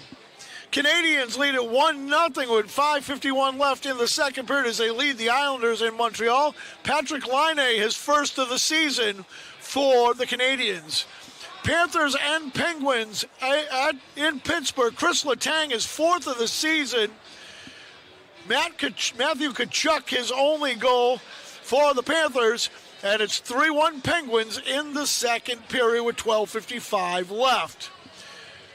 9:02 left in the second, and the nation's capital, Tyler Toffoli's 10th of the season for the Sharks, and they lead the Caps 1-0 down in Washington. Seattle has a 2-1 lead over the Canes. Tolvanen is 7th of the season, and it's 2-1 Kraken in Carolina. First period, 9 minutes left to go there. Canucks leading the Wild 1-0. Quinn Hughes, 6th of the season for the Canucks. 13:04 left in the first period. Scores between the Blues and the Jets. Coming up a little bit later in about a half an hour time at 9 o'clock, Blue Jackets and Flames, Oilers and Golden Knights at 10 o'clock, and that will round out your schedule for tonight in the National Hockey League. We'll step aside when we come back. Third period action. Tom and I have the call for you for the third period between the Huskies and the Mules next on SouthernMaineHuskies.com and the LEC Network.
And welcome back. High above center ice, Hall of Famer Jim Ward with you.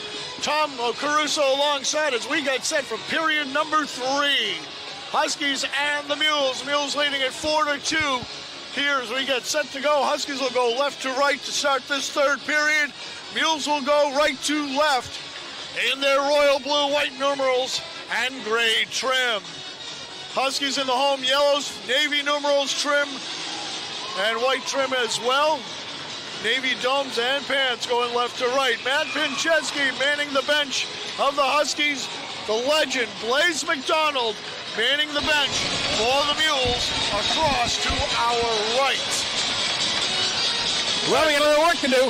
Yeah, a little bit of work, but if they can win the period, Tom, there's a chance they can come all the way back in this one.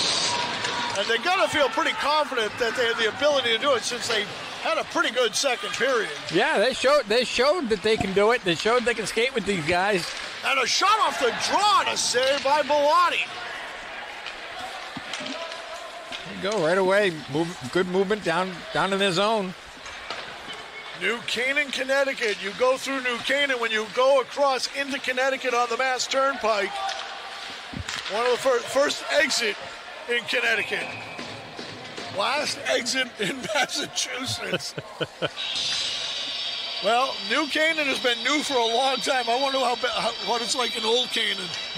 Well, Old Canaan is over in the Middle East. Okay. That's really Old Canaan. I think that was in Jerusalem or something. That's really Old Canaan right there. If I know my Catholic history, my Catholicism. Oh, Sister Mary Ruth would be mad at me right now. Shame on you, James. Hey, I had a little priest at Merrimack, Father Luigi Piano. Oh, best kind. That was a good eating class. Great man. 1 minute gone here in the third. Huskies down 2. They need to get going early. Here's Marini across the line. Marini tries to chip one ahead. Now the loose puck taken away by the Mules, and it's sent up ice. And Greer knocks it back down low. He's in a run for it with Brennan. Brennan rides him like a rented mule, and it's now played. Oh, bad pun. Played, and we got a whistle here as Ryan Rice blows it dead. Nothing rented about this team. Blaze McDonald has had a time with this club. 10 guys have been hurt for him, and but fortunately for him, he carries about 30. Usually, he was saying he usually carries about somewhere in the mid-20s, 27 and 26 or thereabouts. But it's nice to have depth when you have 10 guys that are hurt right now. Now the Huskies got a big chance team to of mules. Exactly. There's that now mule right to pun the again. middle. Kinnish shot. Oh, yeah! The Huskies are right back in it! Kinnish his second of the career! Second of the game! Huskies are down 1! Huskies 3! Mules 4! That was a beautiful shot. Little bit above the ice. Nice positioning. Drag the goalie. Put it far side. Great shot. 1 minute, 24 seconds into the third period. Huskies now right back in this hockey game. Game 7 tonight. Something to be said for guys that haven't played in a while, making an impact on back-to-back nights. Yeah, he was the 19th skater on that, the extra skater on the other night, and now he finds himself sitting on the line, and he's got 2 goals. And he absolutely roped a bullet in from inside the blue line. Sure did. Well, now Coach Pinchensky's going to have some decisions to make on Friday night, I think. That's a good problem to have. That is a real good problem to have. He sends out the Earnsdew line here. Earnsdew will take the draw. He'll win it off to the side. And he gets it to Simopoulos. Earnsdew will get muscled up along the boards. And now the Mules will come ahead. Now the Huskies have got to weather this storm. Last time they did this, Mules came right back with a goal 30 seconds later. Yeah. But I have a sense here, the way this is going, that ain't happening. Oh, one of the Huskies gets hauled down at the line. No penalty. And he still has a stick wrapped around him because he had it hooked up around him. And it was Earnsdew who gets hauled down. And Earnsdew's a big man. And now Earnsdew puts a hip into the guy. Oh! Now out in front, Huskies had a chance, couldn't get it in. Now a battle for the puck. And Earnsdew actually molests his guy and slams him into the boards in Molson. Oh, Rand had a beautiful chance out in front. Just couldn't pull the trigger. And now we'll get Paul Driscoll. Now, nice catch down there. Nice glove save. One of the girls. And she chucks it back. Chuck a puck. Scored by number 29, Kay Kinnerchuk. Assisted by number 16, Zach Demaray. And number 25, Marcus Torgner. Torgner and Demaray will get the assist at $1.24 on Kinnischuk's second of the game. Stand up, Calgary. Stand up. Now the shot in. That goes wide of the cage. Now we got ourselves a game. Look, there's another month in the blue line. Goes all the way down, and That's the second time that's happened to him. Yeah, Belotti's going to have to play it as he had Hagen come bearing down with an extra can of NOS. And the Huskies have certainly found some pep in their step. And now they got the excitement line of McDuff, Sullivan, and Hagen out there. The all-Irish line, I guess you could call this one. Kid me the function. And they don't bring any of that Molson stuff. It's a Guinness a bust. Genocide, my friend, genocide. Sir Arthur. Now played back to the point. Long-range shot stick to side by Mason, and it goes out of play. And we got a whistle here with 16:29 left.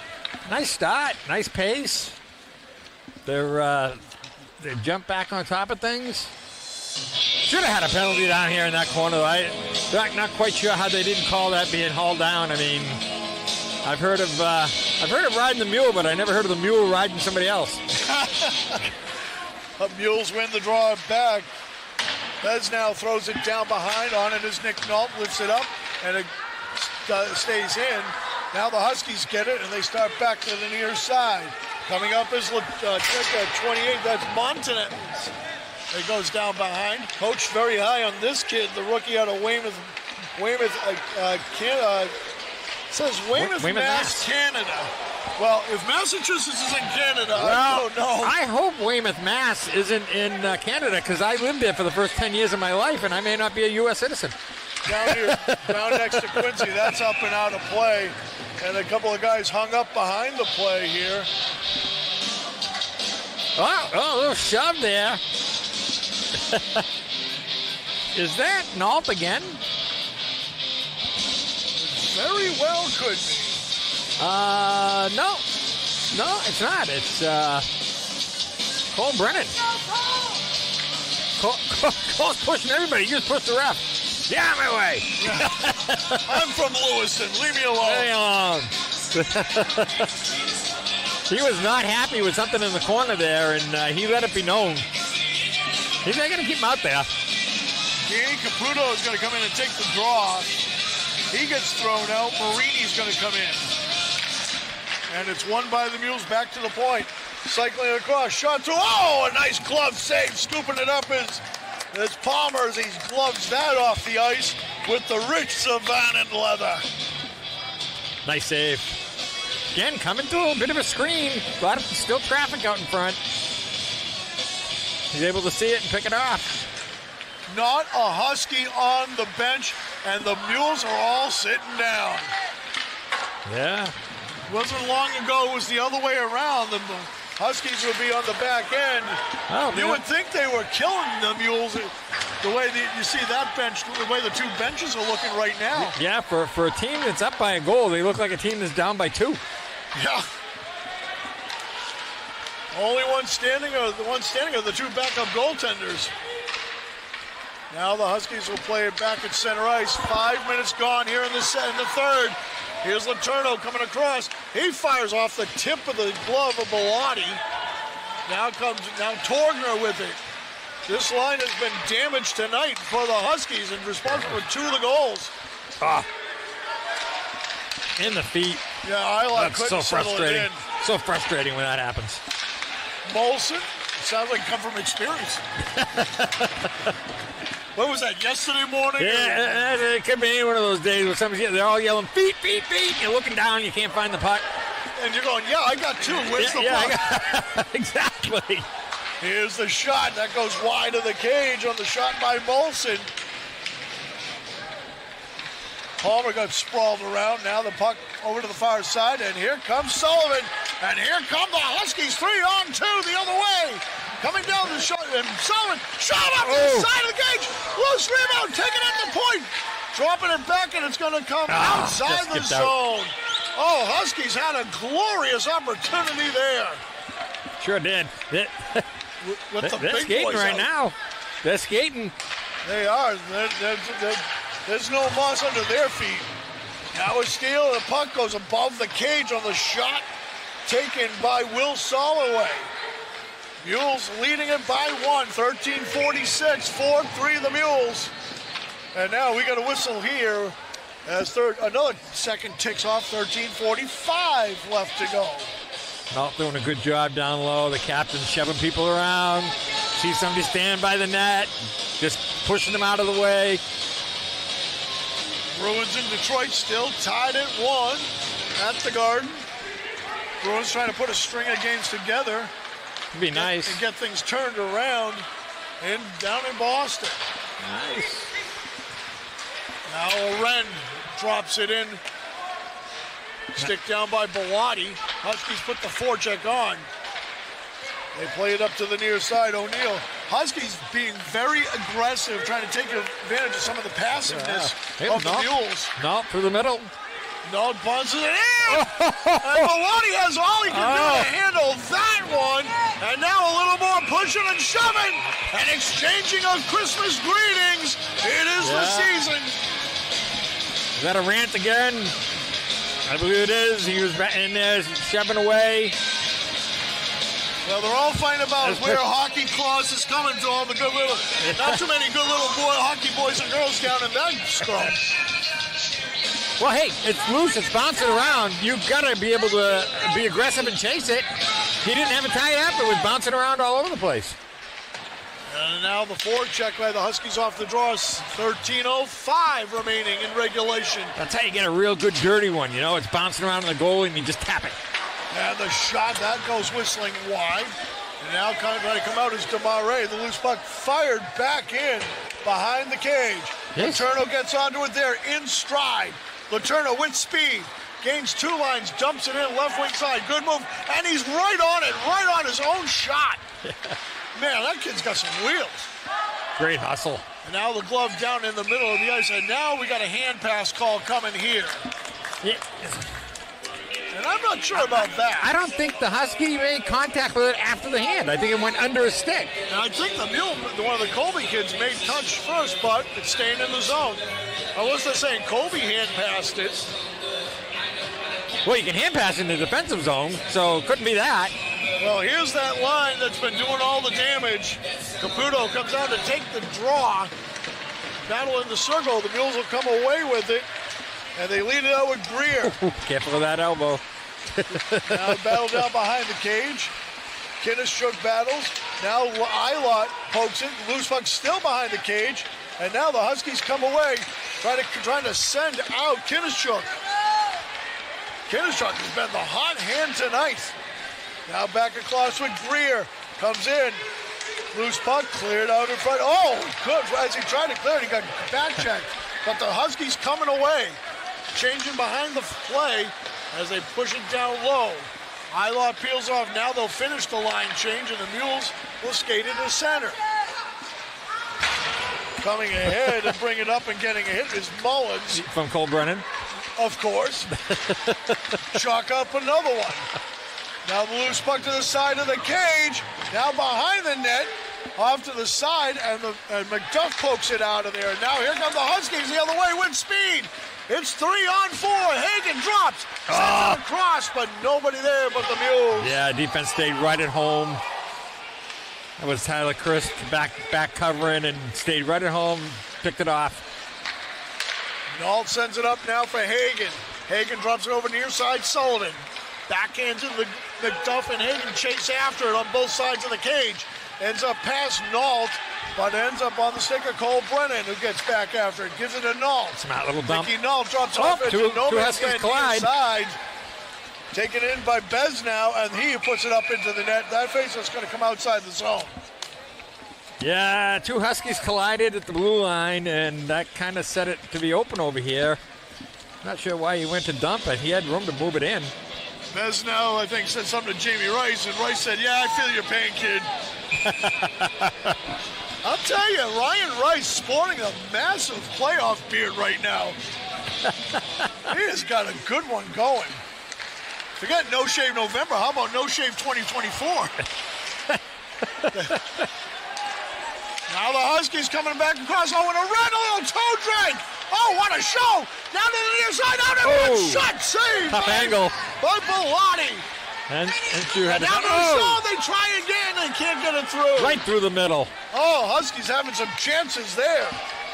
You gotta think something good is gonna happen.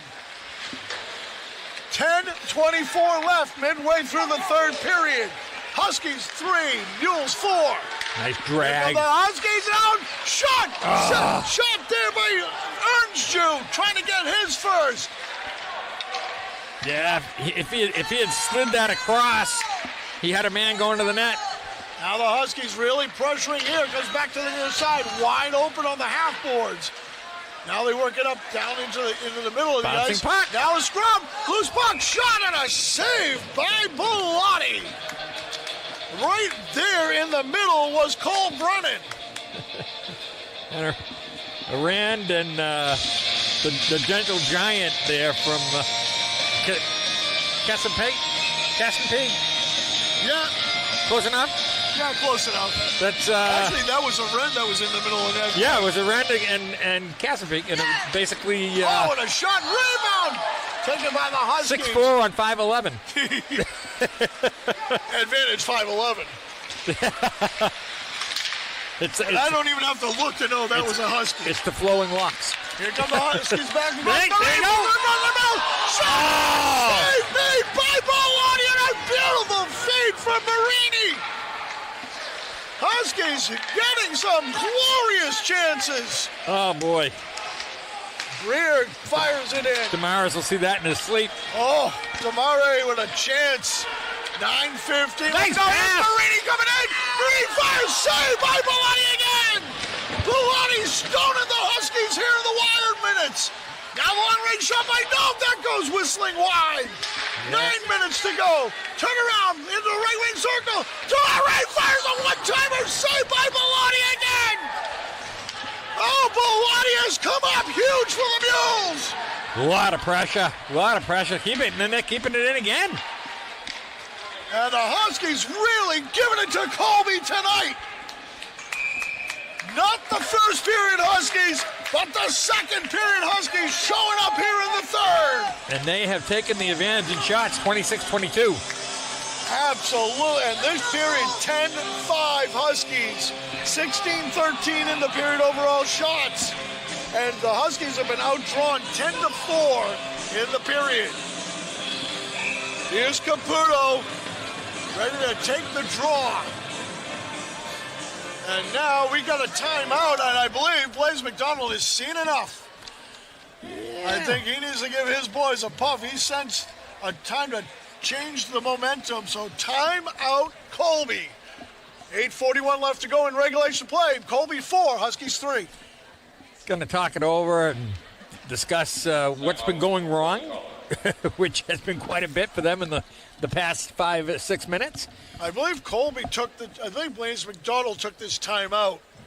I wouldn't be surprised if Pinch took it, but I really wouldn't be surprised if Blaise took it because the way this thing has been going the last couple of minutes. Yeah, they announced that Colby took the timeout. Yeah. So, yeah, it is Blaise. And you know what? I think you kind of had to. There's no question. They've been on their heels. But you saw some body language. I mean, you picked up on it, Jimmy. That Mules bench sitting down, the Huskies bench standing up. They were down by 2 goals, and the Mules bench looked like it had very little life on it. And the Huskies bench was standing and pounding. And somebody let the air out of their birthday balloons. Yeah, it was kind of like they forgot that they were winning the game. And Pinch is going to ride the hot line right now. He's going to put Caputo, Kinnistruk, and Torgner out there. Caputo loses the draw, but follows it up. Now the Mules coming off the timeout. Let's see how they come out of that. Blaise, very calm, cool, and collected, as you might expect, over there on the Mules bench when he didn't pull out the whiteboard or anything. He just stood there and said, "Boys, just relax. Get back to playing Colby hockey." I'm pretty much was the words out of his mouth. Yeah. There might have been a few others in there that I can't say on television or radio. But I can't imagine Blaise would do that. I mean, he's too nice of a guy. Well, I think as a coach, when you feel that momentum change, yeah, and you feel like your team had the upper hand all the way up until this last period, you're not going to have any choice words to say. You're going to have any nice words to say. Yeah. Well, and I'm sure Blaise didn't want to burn a timeout with 8 minutes left, but he had no choice there. Oh, Sullivan just got slammed. That was Bobby Falvey. And here comes Nault coming up, trying to get one to Hagen, intercepted by the Mules. They come across the line, but 4 yellow jerseys back for Southern Maine. Good job by Hagen to get back. Played up. Now here comes McDuff, tries to go, but here come the Huskies. Sullivan, Hagen, and McDuff. Oh, blew a tire. There's an opportunity. And McDuff puts that in on the cage. Loose puck out in front. McDuff nearly pull-cued it into the net. But there is Jed Bellotti to hold him tall. Tomopoulos just picked up big number 7 by his shoe. He was down under his legs and picked him up with his shoulders.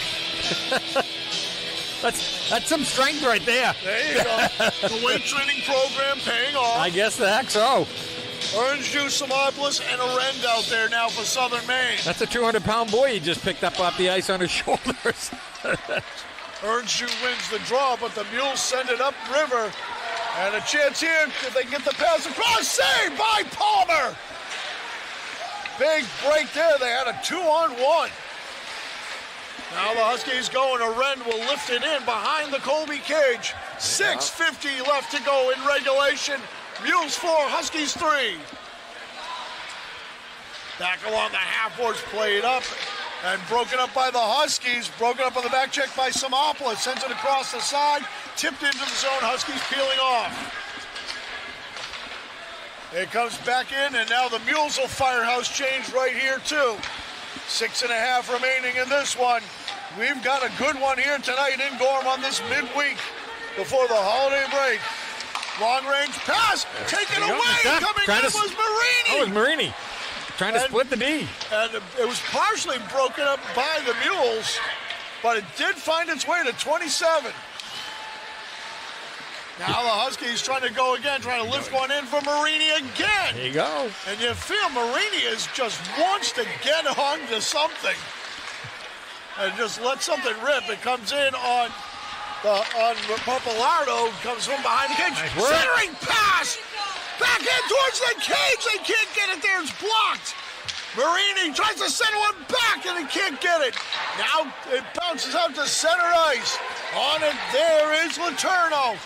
It comes up ahead. Damare in the corner. Damare sends it across. Blown tire by McDuff. Hagen gets it down through McDuff. And it's fed to Obari. Obari's run into by Damare. Comes around the far side, and there's Hagen, but the Mules poke it out to center. And into the Husky end. 5:15 remaining. Here's Cole Brennan. Brennan looking up ice. He's coming through center. Sends it Dumps in. it in. Goes all the way around the board. Sullivan. Huskies are in. Now McDuff, Sullivan, and Hagen. McDuff, now Sullivan pinching in. Massive humanity behind the goal line. McDuff gets there. He gets mashed into the boards. And it comes back to the near side. Kept in there by Brennan. But now it pokes to center. Mules try to come in. 1-2-on-2. Huskies back on defense, and Sully gets back. And there's Brennan again defending the back goal line. 4.5 remaining in regulation. Huskies need 1. Now Nault. Hopefully the Huskies haven't run completely out of gas. There's another chamber of NOS somewhere from the yellow. Well, you know, that's another strategy to that timeout that late in the period, or that early in the period, is you're hoping to break that momentum. You're hoping maybe you can get the Huskies to slow down a little bit because, you know, they had all that momentum going into that timeout. So, two things. Get your team rested, and then you also hope that maybe it just takes a little air out of the other side that was on a high there for a little bit. Pinch down and pumping up his boys. Yeah, they're still on the high. That was the strategy. It didn't work for the Huskies. To me, it looks like Colby is a little bit more energized by whatever the coach said to him. You got it. I would imagine so. Speaks heavy words, but very quietly. Walk softly, carry a big stick. He's like a cool whip. Played up near the boards. And now the half boards. 3:50 remaining in this one. Huskies needing a goal. We'll keep an eye on Palmer. Too early yet. Well, you got to believe if it stays this way, somewhere near the 2-minute mark or so, you have to believe Palmer will get yanked out. Oh, yeah. I would expect Pinch to take a timeout here within the next minute. Anywhere in the next minute to be able to talk it over. And well, he's got an icing call here, an offensive zone draw, maybe a little early to take it here with 3.5 left. It's very early, but we've seen crazier things. We have. So the Huskies have an offensive draw to the left of Bellotti. And Ernsdew pushes it to the half board, chases it there. Now coming up is Willett, forces the play back around to the far side. And now racing hard after it is Letourneau. Letourneau skates onto it. Mules changing up behind the play. Letourneau sends a touchdown pass, tipped ahead by Aren. No icing there. Now Ernsdew comes up. Tried to lay lumber, but he couldn't. The play was already gone. So he held up. Now played back, Letourneau across ice, back to Letourneau, nice play there. Letourneau sends it up left side. Look at the Huskies, 3-on-2, shot, save, rebound, another save by Bellotti. He has been as cool as the other side of the pillow here in the third period. Defenseman lost his twig and they took advantage of it with the pass to the outside. Back in, a shot by Greer. Held out of the cage by the Huskies. 2.5 left to go. Back to the near side of Letourneau. Huskies changing up. Letourneau waiting for it. Tries to send out DeMarais. He's got DeMarais and Marini up front. And now coming over was Papalardo. Yeah, they got to keep the goalie in the cage here. Got to try to get a face-off somewhere here. Got to try to get something so the Pinch can use that timeout. Get everybody a blow before you take out the goalie. Mules now trying to control the puck here. Fanning on the shot. Now broken at the Husky blue line. 1:55 remaining in this one. Huskies need a goal. Keep an eye on Palmer here. Up ahead for Marini. Palmer stays in the net. Marini across the line. Marini drops it for Papalardo. Marini! And it goes over to the far side. Palmer looking over. Still looking over. Waiting for the call. 1:40. When are they going to pull him? And now behind the Colby cage, Mules have the puck. Huskies changing on the fly here. Now they defend their blue line. Now 1:25 remaining, and now a whistle here, and now will Pinch call timeout. I would think he's going to have to come up with a strategy where you got a defensive zone face-off here. You might want to talk about what to do. He's reaching for something. And he's going to the board. I believe we got a timeout going to be coming up. Yeah. Yes. Yeah. He goes to the whiteboard and he takes a timeout here with 85 seconds left. Huskies trailing it 4-3. Yeah, good use of the timeout right there. You really need to think and talk about this. You got to face off in your own zone. You got to work the puck out quickly somehow along the boards, and then you got to get the goalie chasing off ice as fast as he can. I mean, you're going to be down, if you're lucky enough to get this out of the zone and through the neutral zone, you're going to be down to about 1:10, 1:12, somewhere in there, if it all goes to the way he's drawing it up right now. Palmer on one knee by himself on his own little island in prayer. And right over there next to Jake Condestin. Pinch with the Huskies around him. Blaze McDonald with the Colby Mules around him. And over there, almost by himself, is Jake Bellotti. He's talking over with Adam Costley, the other goaltender, the junior out of Atlanta. And the rookie Cooper Rostenstruck, he's down the other end of the bench for the Mules. Now the horn sounds. Palmer gets his instructions. He's back in, going into the cage. Let's see if he'll put Papalardo or if he'll go with Ernzio on the draw. Let's see who he sends out. So he's going to send out the big guns here. He's got Ilott out there, and he's going to send into the draw McDuff. Colby wins it. 83 seconds left. Huskies whistling around the boards, but not out, kept in by the Mules. This is what you didn't Mules want. just got to play keep away here. Now Ilott gets run into. The Mules battling. 70 seconds remaining in this one. Huskies need a goal. Wraparound, save, shot, save, it goes wide. Big save. Big save there by Palmer. Final minute call for the Huskies. Lift the puck out to center. I'm sure he'd rather be on the bench watching his guys shoot rather than making those big saves, but it's a good thing he did. Gallagher fires it in. 45 seconds go. Huskies coming. Here comes. No, Palmer doesn't come. Palmer's Still halfway. looking. He's halfway. Here he comes now. The chips are in for the Huskies. It's 6-on-5, and the puck comes down the length of the ice. No icing. And a chance. What a save on the back end! McDuff made a save right there. McDuff blocking the shot of Molson. Now the Huskies, 20 seconds left to go. Down into the corner. They gotta get a shot off here. They gotta get it to the net. Here's Sullivan. Throws it through, just wide. Huskies crash with 9 seconds left. Back to their half boards. Mules have it. And they're going to send it up. And a check at center ice. And that's going to... And it's a goal!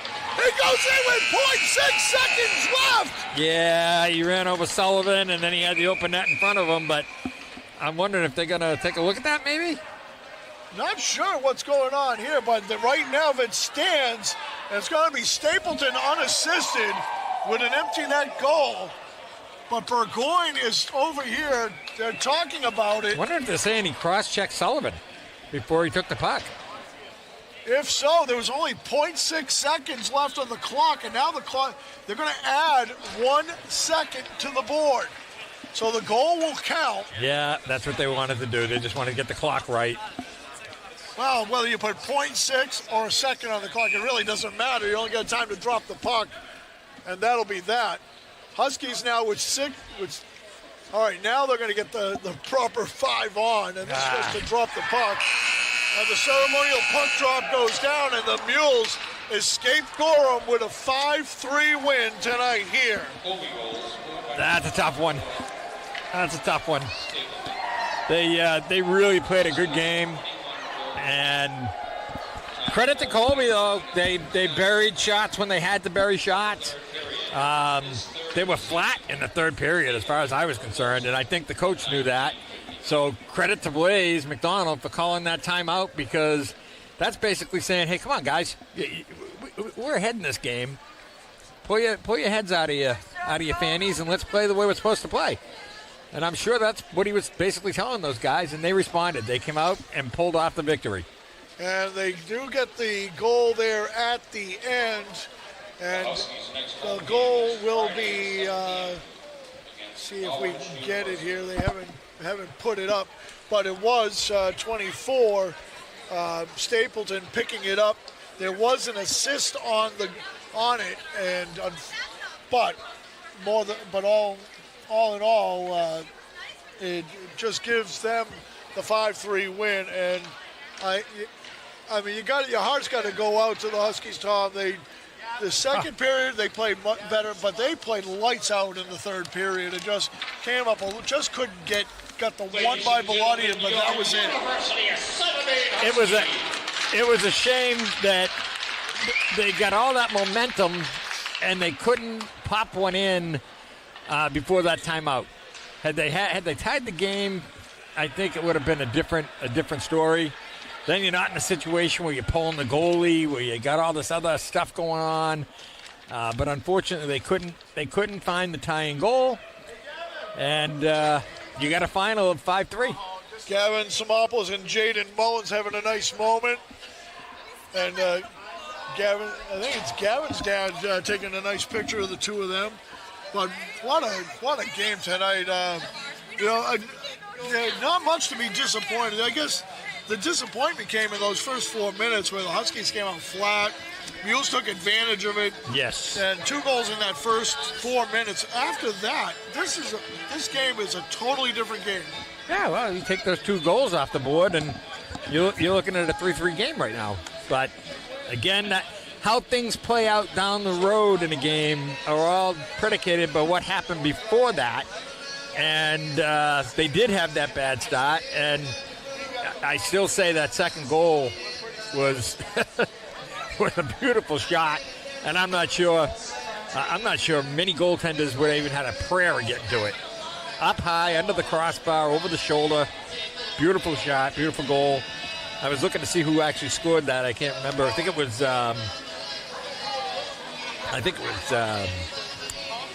Tyler Chris. Yeah, it was Chris. Yeah, that was the Chris goal. Yeah, the one at 14:51.